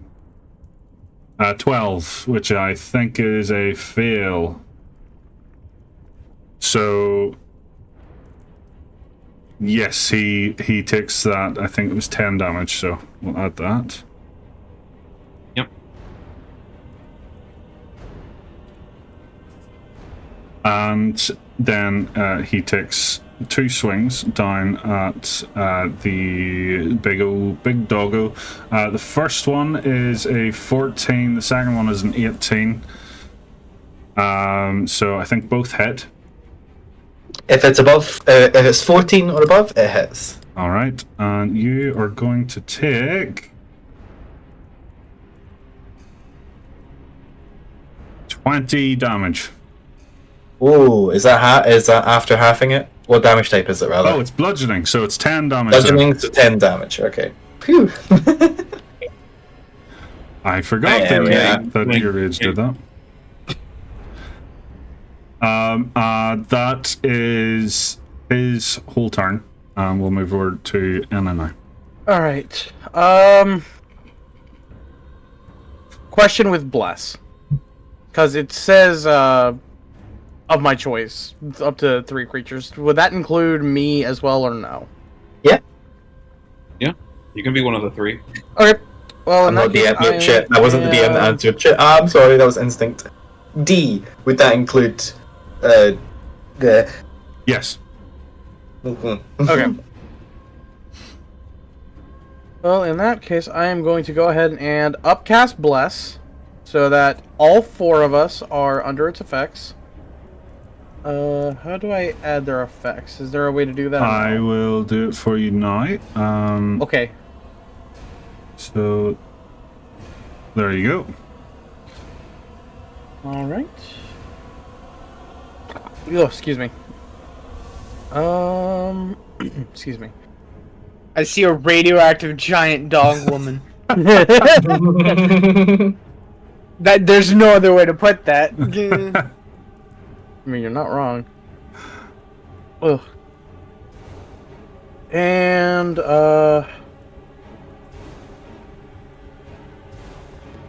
that will actually be my whole turn. I do not have any bonus actions. Okay. Do you want to make So any movement? I'll buff everyone. I feel like I'm in an alright spot. That is, So no, I okay. think I'm just gonna cast Blessed and then go from there. All right. Sigurd. Seeing that the giant creature is got, you know, these two kind of dealing with it, Sigurd is gonna come over here and try and help out with some of the smaller creatures. Okie doke. As he's gonna go ahead and take his trusty old skillet and just slam it into one of them. 14? 14 is a hit. 7 bludgeoning damage on this guy. That guy takes 7. He is bloodied. Actually, I wanted to check that as well. Is this an action or a bonus action? No, it's an action. Okay. That'll be all for me then as well. All right. The first thing this guy is going to do is try and attack Sigurd, which misses as Sigurd bashes the tail away, the spiked tail, with his pan. The second one is going to also move up to Sigurd, which and yeah, he's going to also try the same thing. So let's do that really quick. That's 23, so that one hits, and that is 9 damage.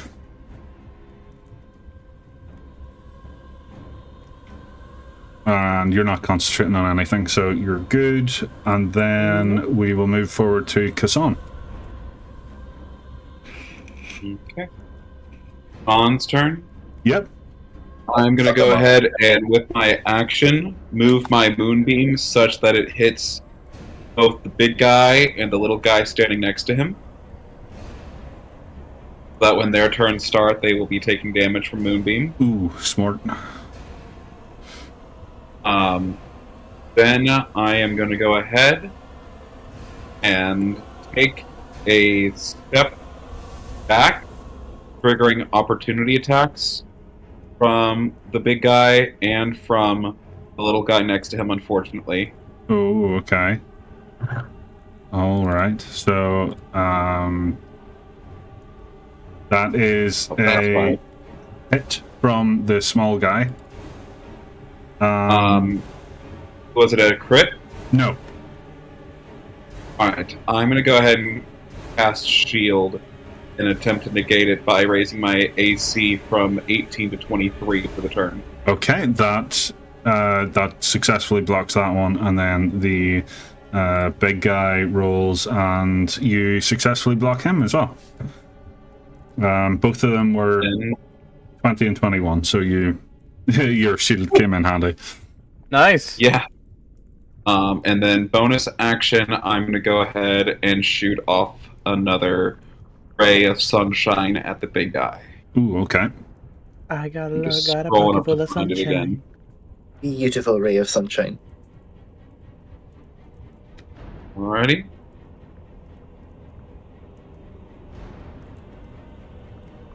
Guess I'm just going to manually do it because it's not cooperating with me. That's okay.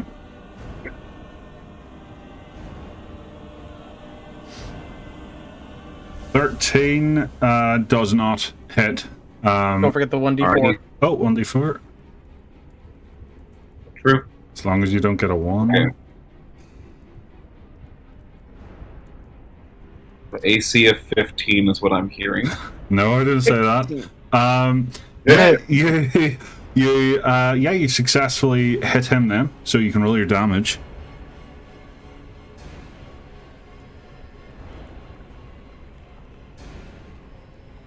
And and Minimum damage, but still, it's 4. Yeah, you. Let me.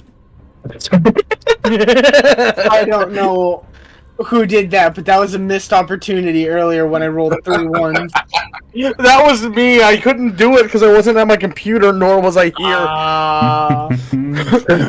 Drum didn't have access to all of his power. So that is now your turn over, Kassan? Or have you got anything else? Yeah, that's all. Yep, okay. No, that's all I can do, unfortunately. So your Moonbeam is going to affect this guy first, so just do a con save for him. That's an 11. And I'll go ahead and roll the damage for these. Oh, yes, yeah. So it would be like the same damage, I guess. Yeah, that's okay. Just how much of they take. So the 8 is enough to knock this guy out, and range that. Oh well. Yeah, it's enough to knock that guy out, and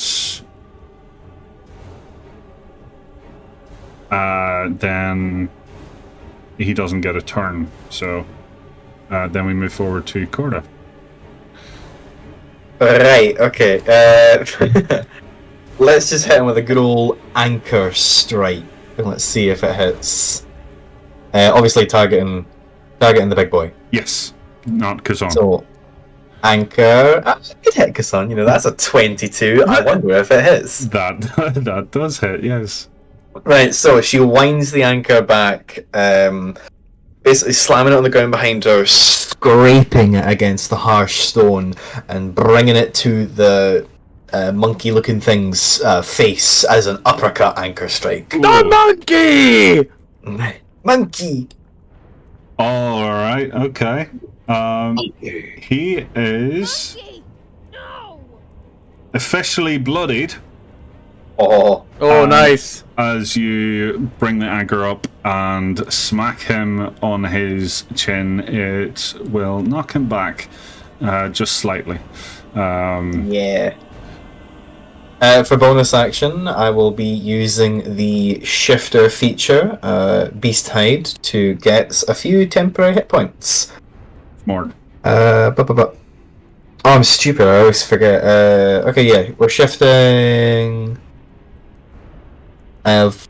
Yes, I gain 1d6 temp HP and 1 bonus AC.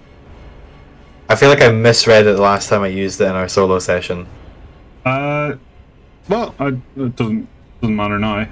Yeah, roll your 1d6. So 1d6. That's 3. I'll add that 3 temp HP myself, and I now have an AC of 15 instead of 14.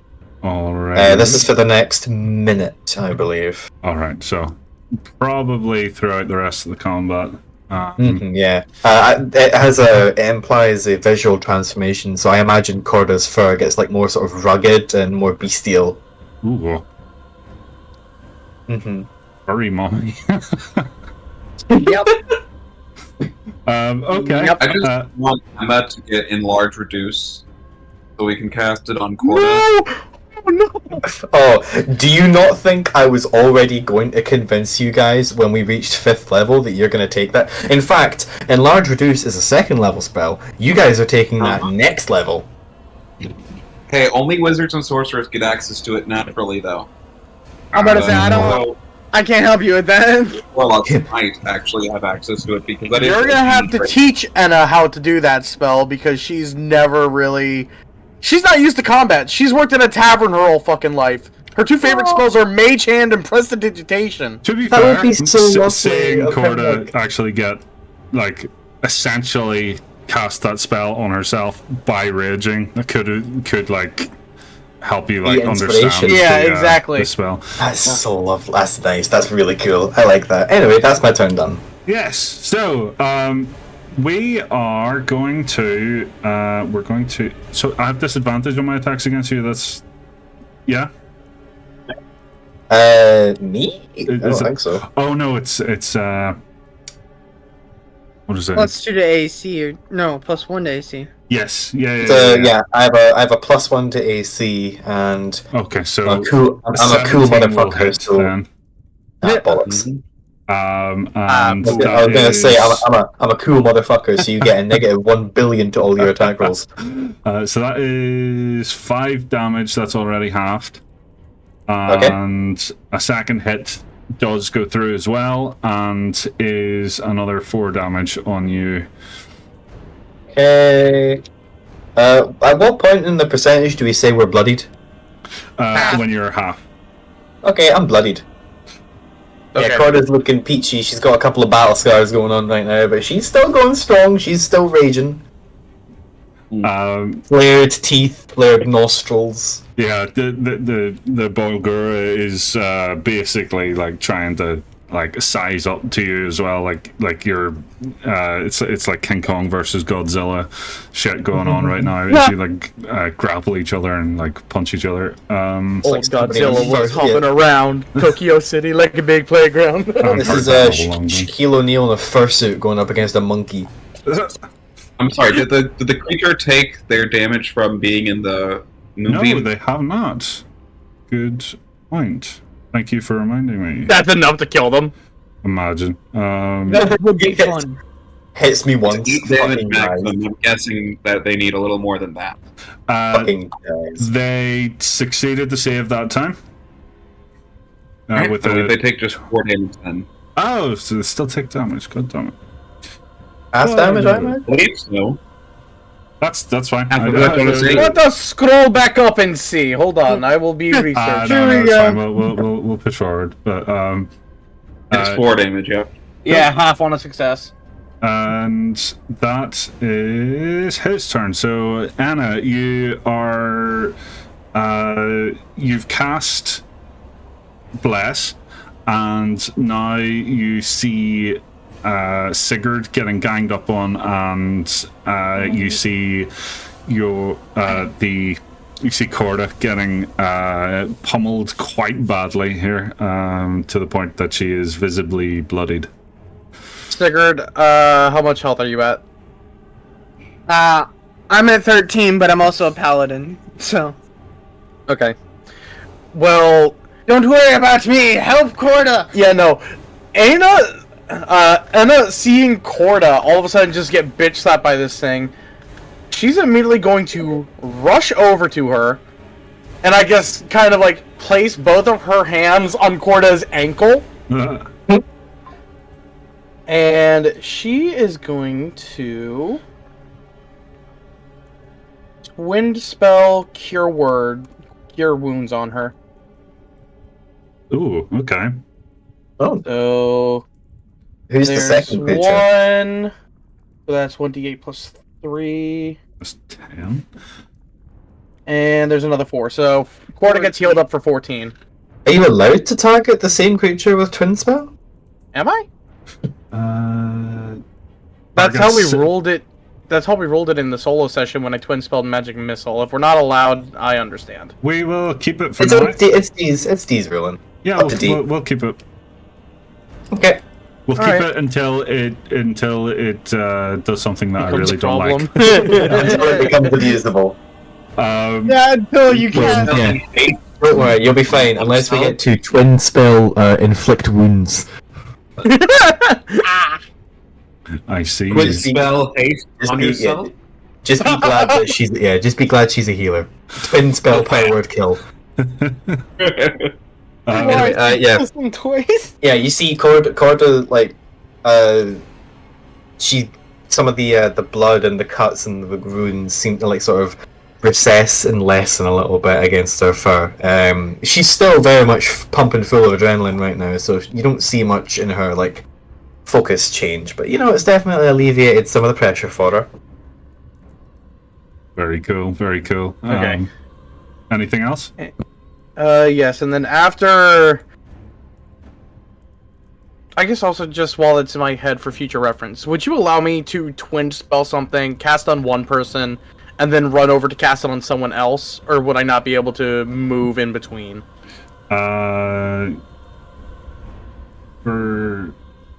Oh, he would. Yeah, no, So- it doesn't yeah. seem to be an issue with that. So Okay. Because honestly, if we want, I could do that, because I was now planning on running over to Sigurd to kind of help fight the smaller ones.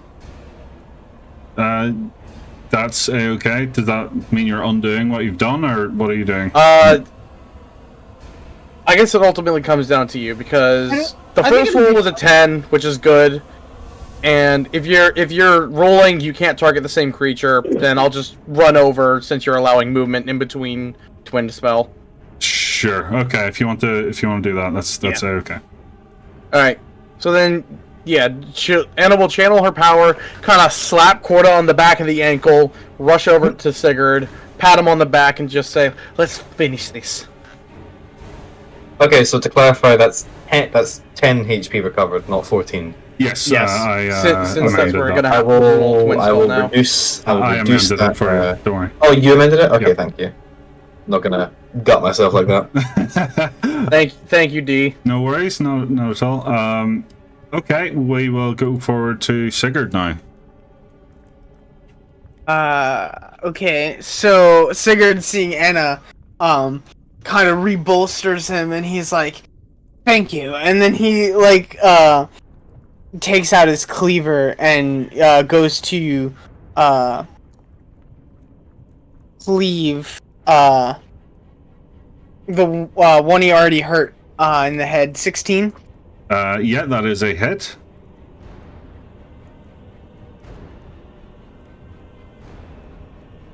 My bad. I didn't roll damage at the same time. So ignore that attack roll. I just had to redo it to do the That's okay. damage. Damn, wasted only- a crit. I know. Okay. It's sad. You successfully knocked that one down to the ground. He is gonzo. All right.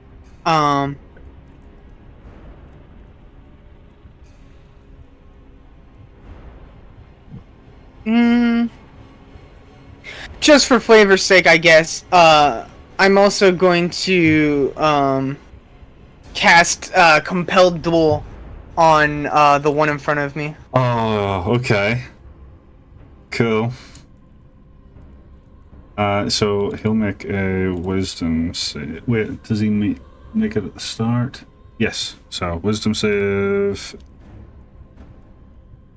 That is a fail because he is terrible at wisdom. So he looks at you, chitters and giggles, but one thing your characters would have noticed is that these ones aren't speaking like the other ones were. These ones have nothing to say at all other than giggling. And whatever they repeat from someone else. Yes, but exactly. So these ones aren't repeating Okay. anything. Interesting. And that'll be the end of my turn. Okie doke. And so this guy is compelled to attack you. And so he will. Scarred. Roll. Oops. Oh, I see. I see what I did wrong.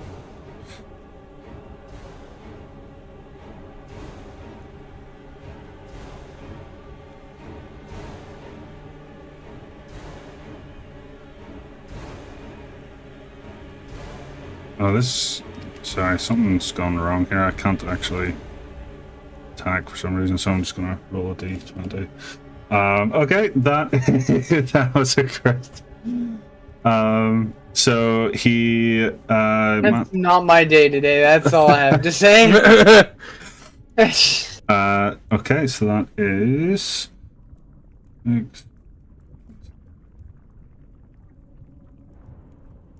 okay, so that is 15 damage on Sigurd. As this thing swings its tail around and successfully catches you in the side of the head. You now know what it feels like to be panned. I'm still standing. I didn't hear no bell. I didn't hear no bell. Holy shit, that healing actually saved you. I honestly was just gonna expend my turn healing myself back up to full until you ran over. I was like, I can just distract these guys for long enough. Are you concentrating on anything, Wisp? Compelled duelist concentration, so... yeah. So it's just a con save. just a con save. There it is. Just needs... Yep, you're still 22. concentrating. Okay, Kassan, it's your turn. I'm glad that hit me and not Enna. If anything else. I'm gonna go ahead and fire off my radiant bolt at the big guy. Mm-hmm. Actually, how does the little guy look? Is he bloodied? The little guy hasn't been hit. Okay. Big guy. for long. Yeah. Your days are numbered, little man. 13 misses, I That think. number is Don't forget the zero. D4. Bless. Okay. God, that's gonna be my equivalent of I have dark vision. On the dot. Literally. There you go. Okay. Hashtag bliss. Hashtag bliss. Alrighty, right. You... Radiant. What is this, an arrow? Yes. Cool. It's like a star, I thought. Cool. Yeah, your arrow flies to the air, catches him in the shoulder, and causes him to like reel back a tiny bit as he turns his attention towards you. But it is Corda's turn. Oh no, it's still my turn. Oh, that it's was still just my your turn. bonus action. Okay. Oh no. I was doing bonus action first, so that the guiding bolt I throw at him next boosts Corda instead of me. Ooh. I mean, guiding bolt's pretty good. This might just fucking kill him. It might. But if it I mean- doesn't, Oh dear. Okay. Oh, I think that hits. Okay. holy shit. That is definitely a hit. gosh darn it, the thing closed. It's all good. Yeah. 4d6. 15. Damn. And I nearly skipped your turn. Okay, yeah. He is really badly, like he falls to one knee, but it still isn't willing to give up the fight, and is going Write him down, Corda. Grow stronger in your hatred. Let the hate flow through you. I fucking intend to. So I have he, advantage on this one. oh, yeah. So it does go round to Corda's turn, but the creature does talk before you go and says, I see now. in Infernal, obviously. You are taken. And now, Corda, you can. Beat the shit out of him! I have The no idea. anchor through his mouth. Get him! Advantage and a D4! I ain't using the anchor. I have no idea what the fuck he just said. Corda firmly plants that anchor down in the ground, grabs hold of each horn, and is going to pull him apart. What do I go for that? Oh, We really are going King Kong. All right, so you are going to roll your unarmed strike or strength. It's up to you. I'll roll unarmed strike. So this is gonna add Gonna add it. Literally fucking everything. An advantage and D4. Oh, well, no, that's advantage. Advantage. Yeah. I forgot. You grab hold. Mate, wait, mate, now. Forget if reckless attack is something you can just do after the roll. That's how you can do it in Baldur's Gate. So, are we running by Baldur's Gate rules then? Can I do it now? I don't mind. Double advantage? Alright, let's do reckless attack.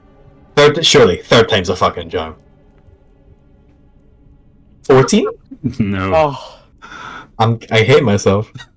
I'm so sorry. I'm so sorry. I Right. love that I set up this super epic move and just Right. Well, it might still work. So, is there anything else on your turn? I don't know. Spit on him. Roll to spit. Okay. Just to be No, clear, go ahead and roll boy. the moonbeam real quick so that when his turn starts, he just dies. yeah. I ain't rolling to spit. Knowing that if I did that, I'd end up getting a better roll than those 3 D20s. You probably would. So, That's normally how it works. It would make me jump into the lava. okay. So, with Corda holding his horns and Kassan's moonbeam, please together describe how these combine to kill this creature. Kassan, you go first. Alrighty. So you see the moonbeam begin to narrow itself down into a fine point like a laser that is just drilling down into this creature's hair. Before we start to see Corda pulling on these horns kind of stretches the skin there, weakening it, and then that allows the moonbeam to dig further and further down. Take it away, Corda. So that moonbeam continues to weaken the tendons of the skin in his head, making it all the easier for Corda to cleanly rip his head in half. Horns pulling out of the side, basically just clean, full arm's length. The front of this guy is cleaved in two. And he is dead. Good shit, guys. Now, what do you say we just gank on the little one? Honestly, I would just imagine Corda jumping on top of it. It I will is stay. Goomba stomp. the little guy's turn, so what he's going to do is... I thought it was my turn. I think he will happily use his turn to stand in stunned fucking silence if he knows what's Even- good for him. No, even if it is his Oh, turn, it is he your has turn. It to- is your turn, Anna. Sorry, my bad. Oh, okay. You're fine. I was gonna say, he'd still compel dueled. So Yeah, he still wants the walrus. He can't run. The audacity of this motherfucker. Walrus Daddy. Steady.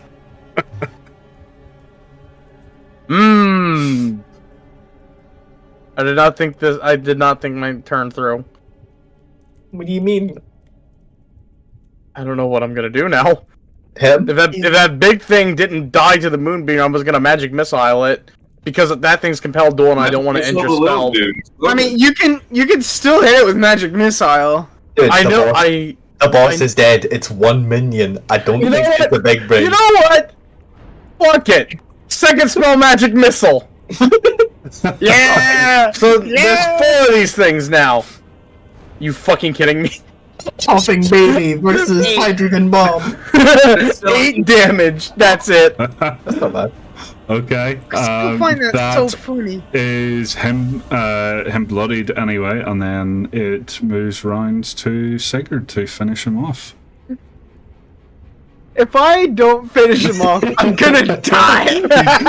It'll be funny. You describe grabbing his horns. You threw your pan into the lava. You don't need that anymore.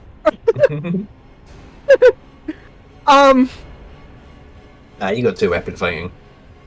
Do I have 2 weapon fighting? It'd be amazing if I did. Everybody has 2 weapon fighting. It comes free with your fucking character sheet. It does? Yes. I'm so confused. I think I have an older model. Mine doesn't have it.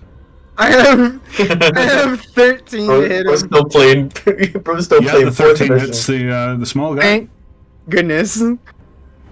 3. That gives me 4 damage.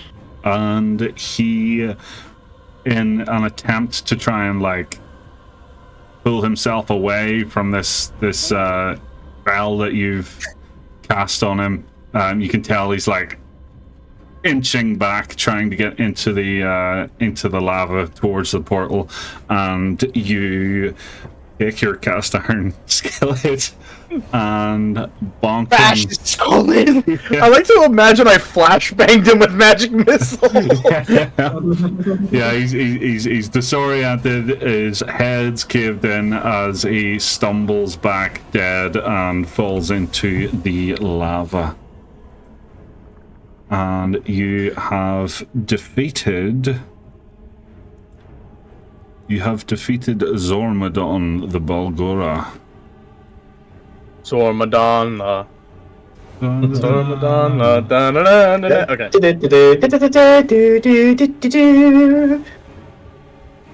And Yeah, Corda lets out a great howl to the sky as she falls down to one knee and then shrinks down to regular size again. there you go. There's the 2 halves. This is getting out of hand now there are 2 of them. Damn right, I created them. Oh, bloody hell! Oh, that took more out of me than rush hour at the Midri. Oh, alright, is everyone okay? Anyone need any patching up? I'm currently taking psychic damage, but I definitely need patching up. Actually, as Sigurd is kind of look at himself, and he's just gonna hold his hand to his chest, and he's gonna use his entire pool of land hands to just like get back up to snuff. Okie doke. And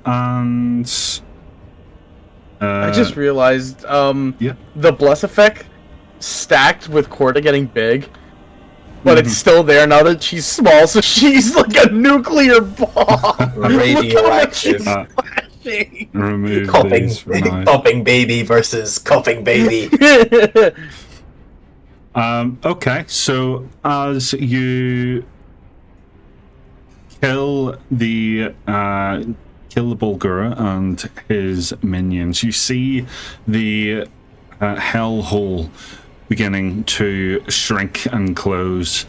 Just as it is reaching its smallest point, you see a very big hand starting to reach out before it starts to get like pinched by the edges of the portal and quickly pulls back in, clipping off just about a fingernail's length, which subsequently just drops into the lava and sinks. The hand was huge, and you do not know whom it belongs to. What don't we know? You don't know what you don't know. I think you cut out after I you do said not understand. You don't know what you don't know, sir. Yeah, we don't know what the fuck that was. Me trying to get the last Pringle out of the can. Mom.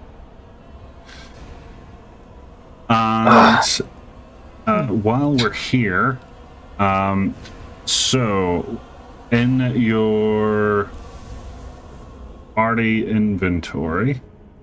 Yes. 2 fucks? No, you only get 1 fuck. Oh, damn it. The thumbnail even says 1 fuck now. That's I noticed amazing. that today, yeah. I'm about to use my last fuck here in a second. We've really not come a long you way. guys, but literally someone from my other campaign is complaining for Don't some forget we're on the BS live. reason. Yeah, we're on Damn. stream. Sorry, Stream. Sorry. No, I don't mean this. Don't mind the swearing. I just mean if they see. Don't want them to get the dirt on you. No, I don't care. Okay, good. I'm ready to fight them at this point. Holy shit, we got Oh, Fight! Okay, so in the party inventory, you will find various items that the Bulgura was carrying and presumably using in some way, shape, or form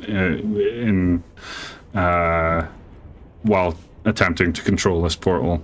And if he wasn't using it for that, he simply had them. Hellfire. Rolls.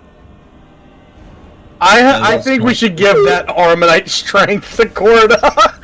Oh, that potion is insane. Yeah, did you think you were getting, did you think you had a choice in the matter? No, hell nah. What does it do?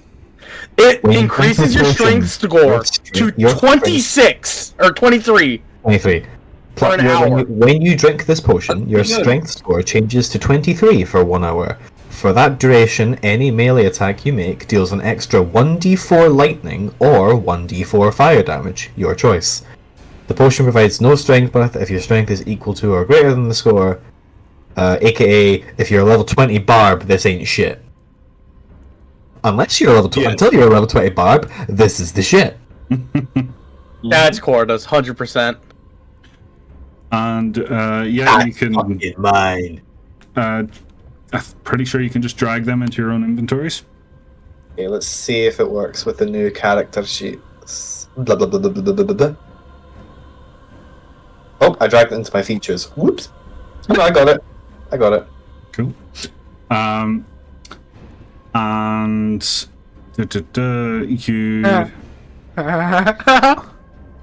you get Sorry. one of it. I was just reading what was in the party inventory at the top. Oh, snakes thing? Yep, snake. I don't give it a single fuck, so you can have it. If no one else cares, I'm gonna take the gem, I guess. 1,000 gold. I kind of would like that devil's powder unless you want it, Plains. What does Devil's Powder do? I just read it. You literally just kind of pocket sand it in someone's face. They need to succeed on a DC 18 charisma save, and if they fail, they just think that reality is now hell. A hyperfine red powder with a faintly smoky aroma. This powder is to be blown in the face of the target before dispersing harmlessly into the air.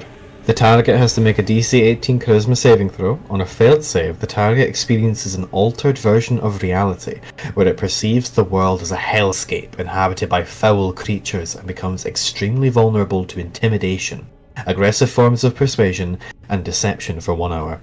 On a successful save, the target becomes slightly paranoid and skittish. Alrighty, sounds good.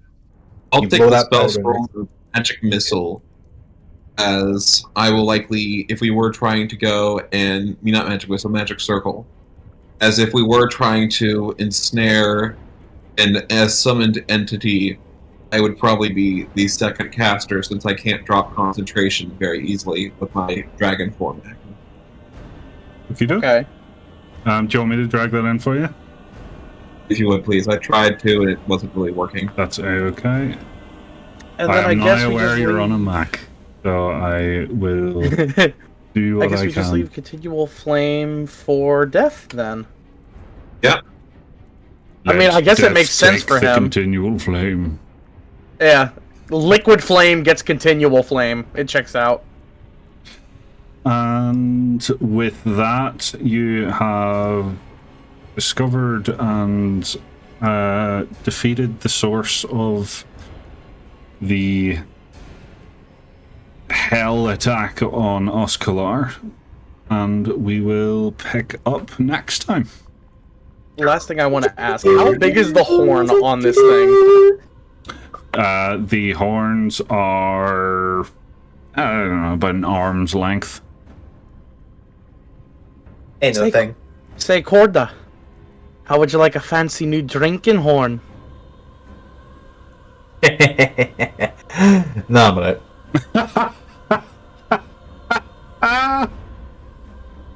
Right, well, it was worth a shot. That's so funny. I mean, you could still take them and sell them. Yeah.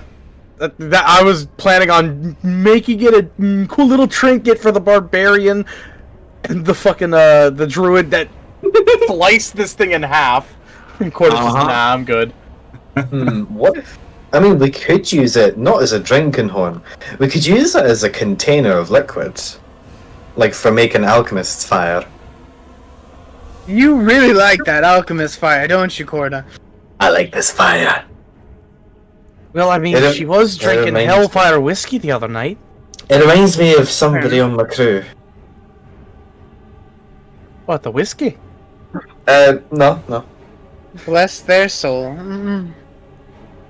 We should report back and take a moment to recuperate ourselves. I agree. Let us depart from this wretched place. I'm And fucking Sean beat. is going to, Can we take a short rest at the end of this session? Yeah, if you're willing to take a short rest in this room. I mean, chances are me and Sigurd are probably used to the heat working in kitchens. Sigurd I'm is, used to the heat until we're next to lava. yeah, he basically lived on an iceberg before this, so. Oh! Okay. Yeah, I live in the freezing cold, so being next to lava, not the greatest. Oh, what's the matter, Sigurd? This stream was made possible thanks to my amazing Patreon supporters, so thank you all so much for your support, and a great big thanks to the Dastardly DMs, Whimsical Wisp, and Moxie the Demon.